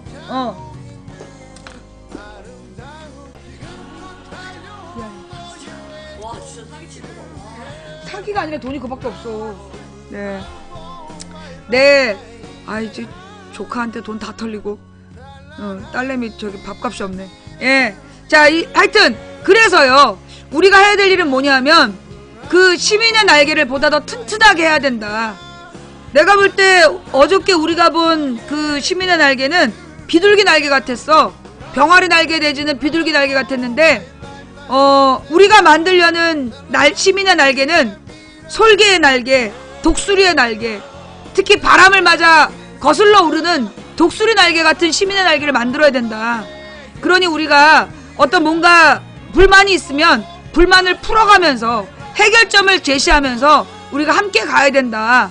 그 얘기를 여러분들께 하고 싶었습니다. 예. 오늘 우리 망치부인 방송 마음에 안 드셨다라면 대단히 죄송합니다. 여러분이 볼 때 마음이 아프셨다면 정말 죄송하고요. 그럼에도 불구하고 망치부인은 할 말을 해야 되는 사람이기 때문에 했습니다. 예. 그래서 우리가 정말로 독수리 날개 같은 시민의 날개를 만들기 위한 망치부인의 쓴소리였다라고 생각해 주시고, 앞으로 우리 힘을 더 모아서 강력한 정말 그 독수리 날개 같은 시민의 날개를 만들어보자 라는 말씀 드리고 싶습니다. 오늘 함께 해주신 모든 분들께 감사드립니다. 시청해주신 모든 분들 진심으로 감사드려요. 그리고 오늘 후원해주신 한 분 한 분 진심으로 감사드립니다. 일일이 이름 불러 감사 인사 못 드린 점 대단히 죄송합니다. 알아주지도 않아서 별풍선 쏘기 싫다 안 쏘셔도 됩니다. 그럼에도 불구하고 후원해주신 모든 분들께 진심으로 감사를 드리면서 제가 후원해주신 분들만 불러드리면 이름 한번 불린 적 없는 분들 섭섭하실까봐 못 부르는 거니까 양해를 부탁드리고요. 그리고 추천해주신 3,949분께 감사를 드립니다. 오늘은 강제 추천도 뜯었어요. 자, 오늘 함께 해주신 모든 분들 진심으로 감사를 드립니다. 매니저님들 수고하셨고요. 그 다음에 이 방송을 녹음 녹화 떠서 팟캐스트와 유튜브에 올려주시는 참사장님, 풍행국님, 여비고님 진심으로 감사를 드립니다. 다음 방송은 일요일 저녁 8시입니다. 예, 여러분 오늘 저 때문에 마음 아프셨다면 진심으로 사죄 말씀드리고요. 마음을 모아서 우리가 잘못된 건 고치면서 그래도 우리는 한 길을 간다. 옳은 건 옳게, 그러니까 잘못된 건 제대로 만들어서 우리 한 길을 가자. 그런 말씀을 드리고 싶었습니다. 너 때문에 다 망쳤어. 정말 그렇게 생각하신다면 죄송하고요. 최선을 다해서 보고 나면 될 거 아니에요? 예. 나는 절대 시민의 날개를 포기하지 않을 겁니다. 예. 제가 옛날에 그 100만 밀란 때는 그 문성근 선수가 천정배를 지지하는 발언한 것 때문에 열받아가지고 내가 떠났었는데요. 이번 시민의 날개는 포기하지 않을 거예요. 잘 될 때까지 계속 잔소리하면서 같이 갈 겁니다. 예, 그러니 여러분들도 저와 함께 가주시고요. 강력한 시민의 날개를 만들기 위해서 예, 우리는 일단 그 제작진에게 서둘러서 제대로 그 시민의 날개 완성하라고 채찍질을 가해야 될 때다. 그동안 먹은 돈을 제대로 값을 해야 그 다음 우리가 후원할 거 아니냐. 우리 이렇게 나아갔으면 좋겠습니다. 예. 망치 부인이 꿈꾸는 세상 너무 추상적이야? 너무나 이상적이야?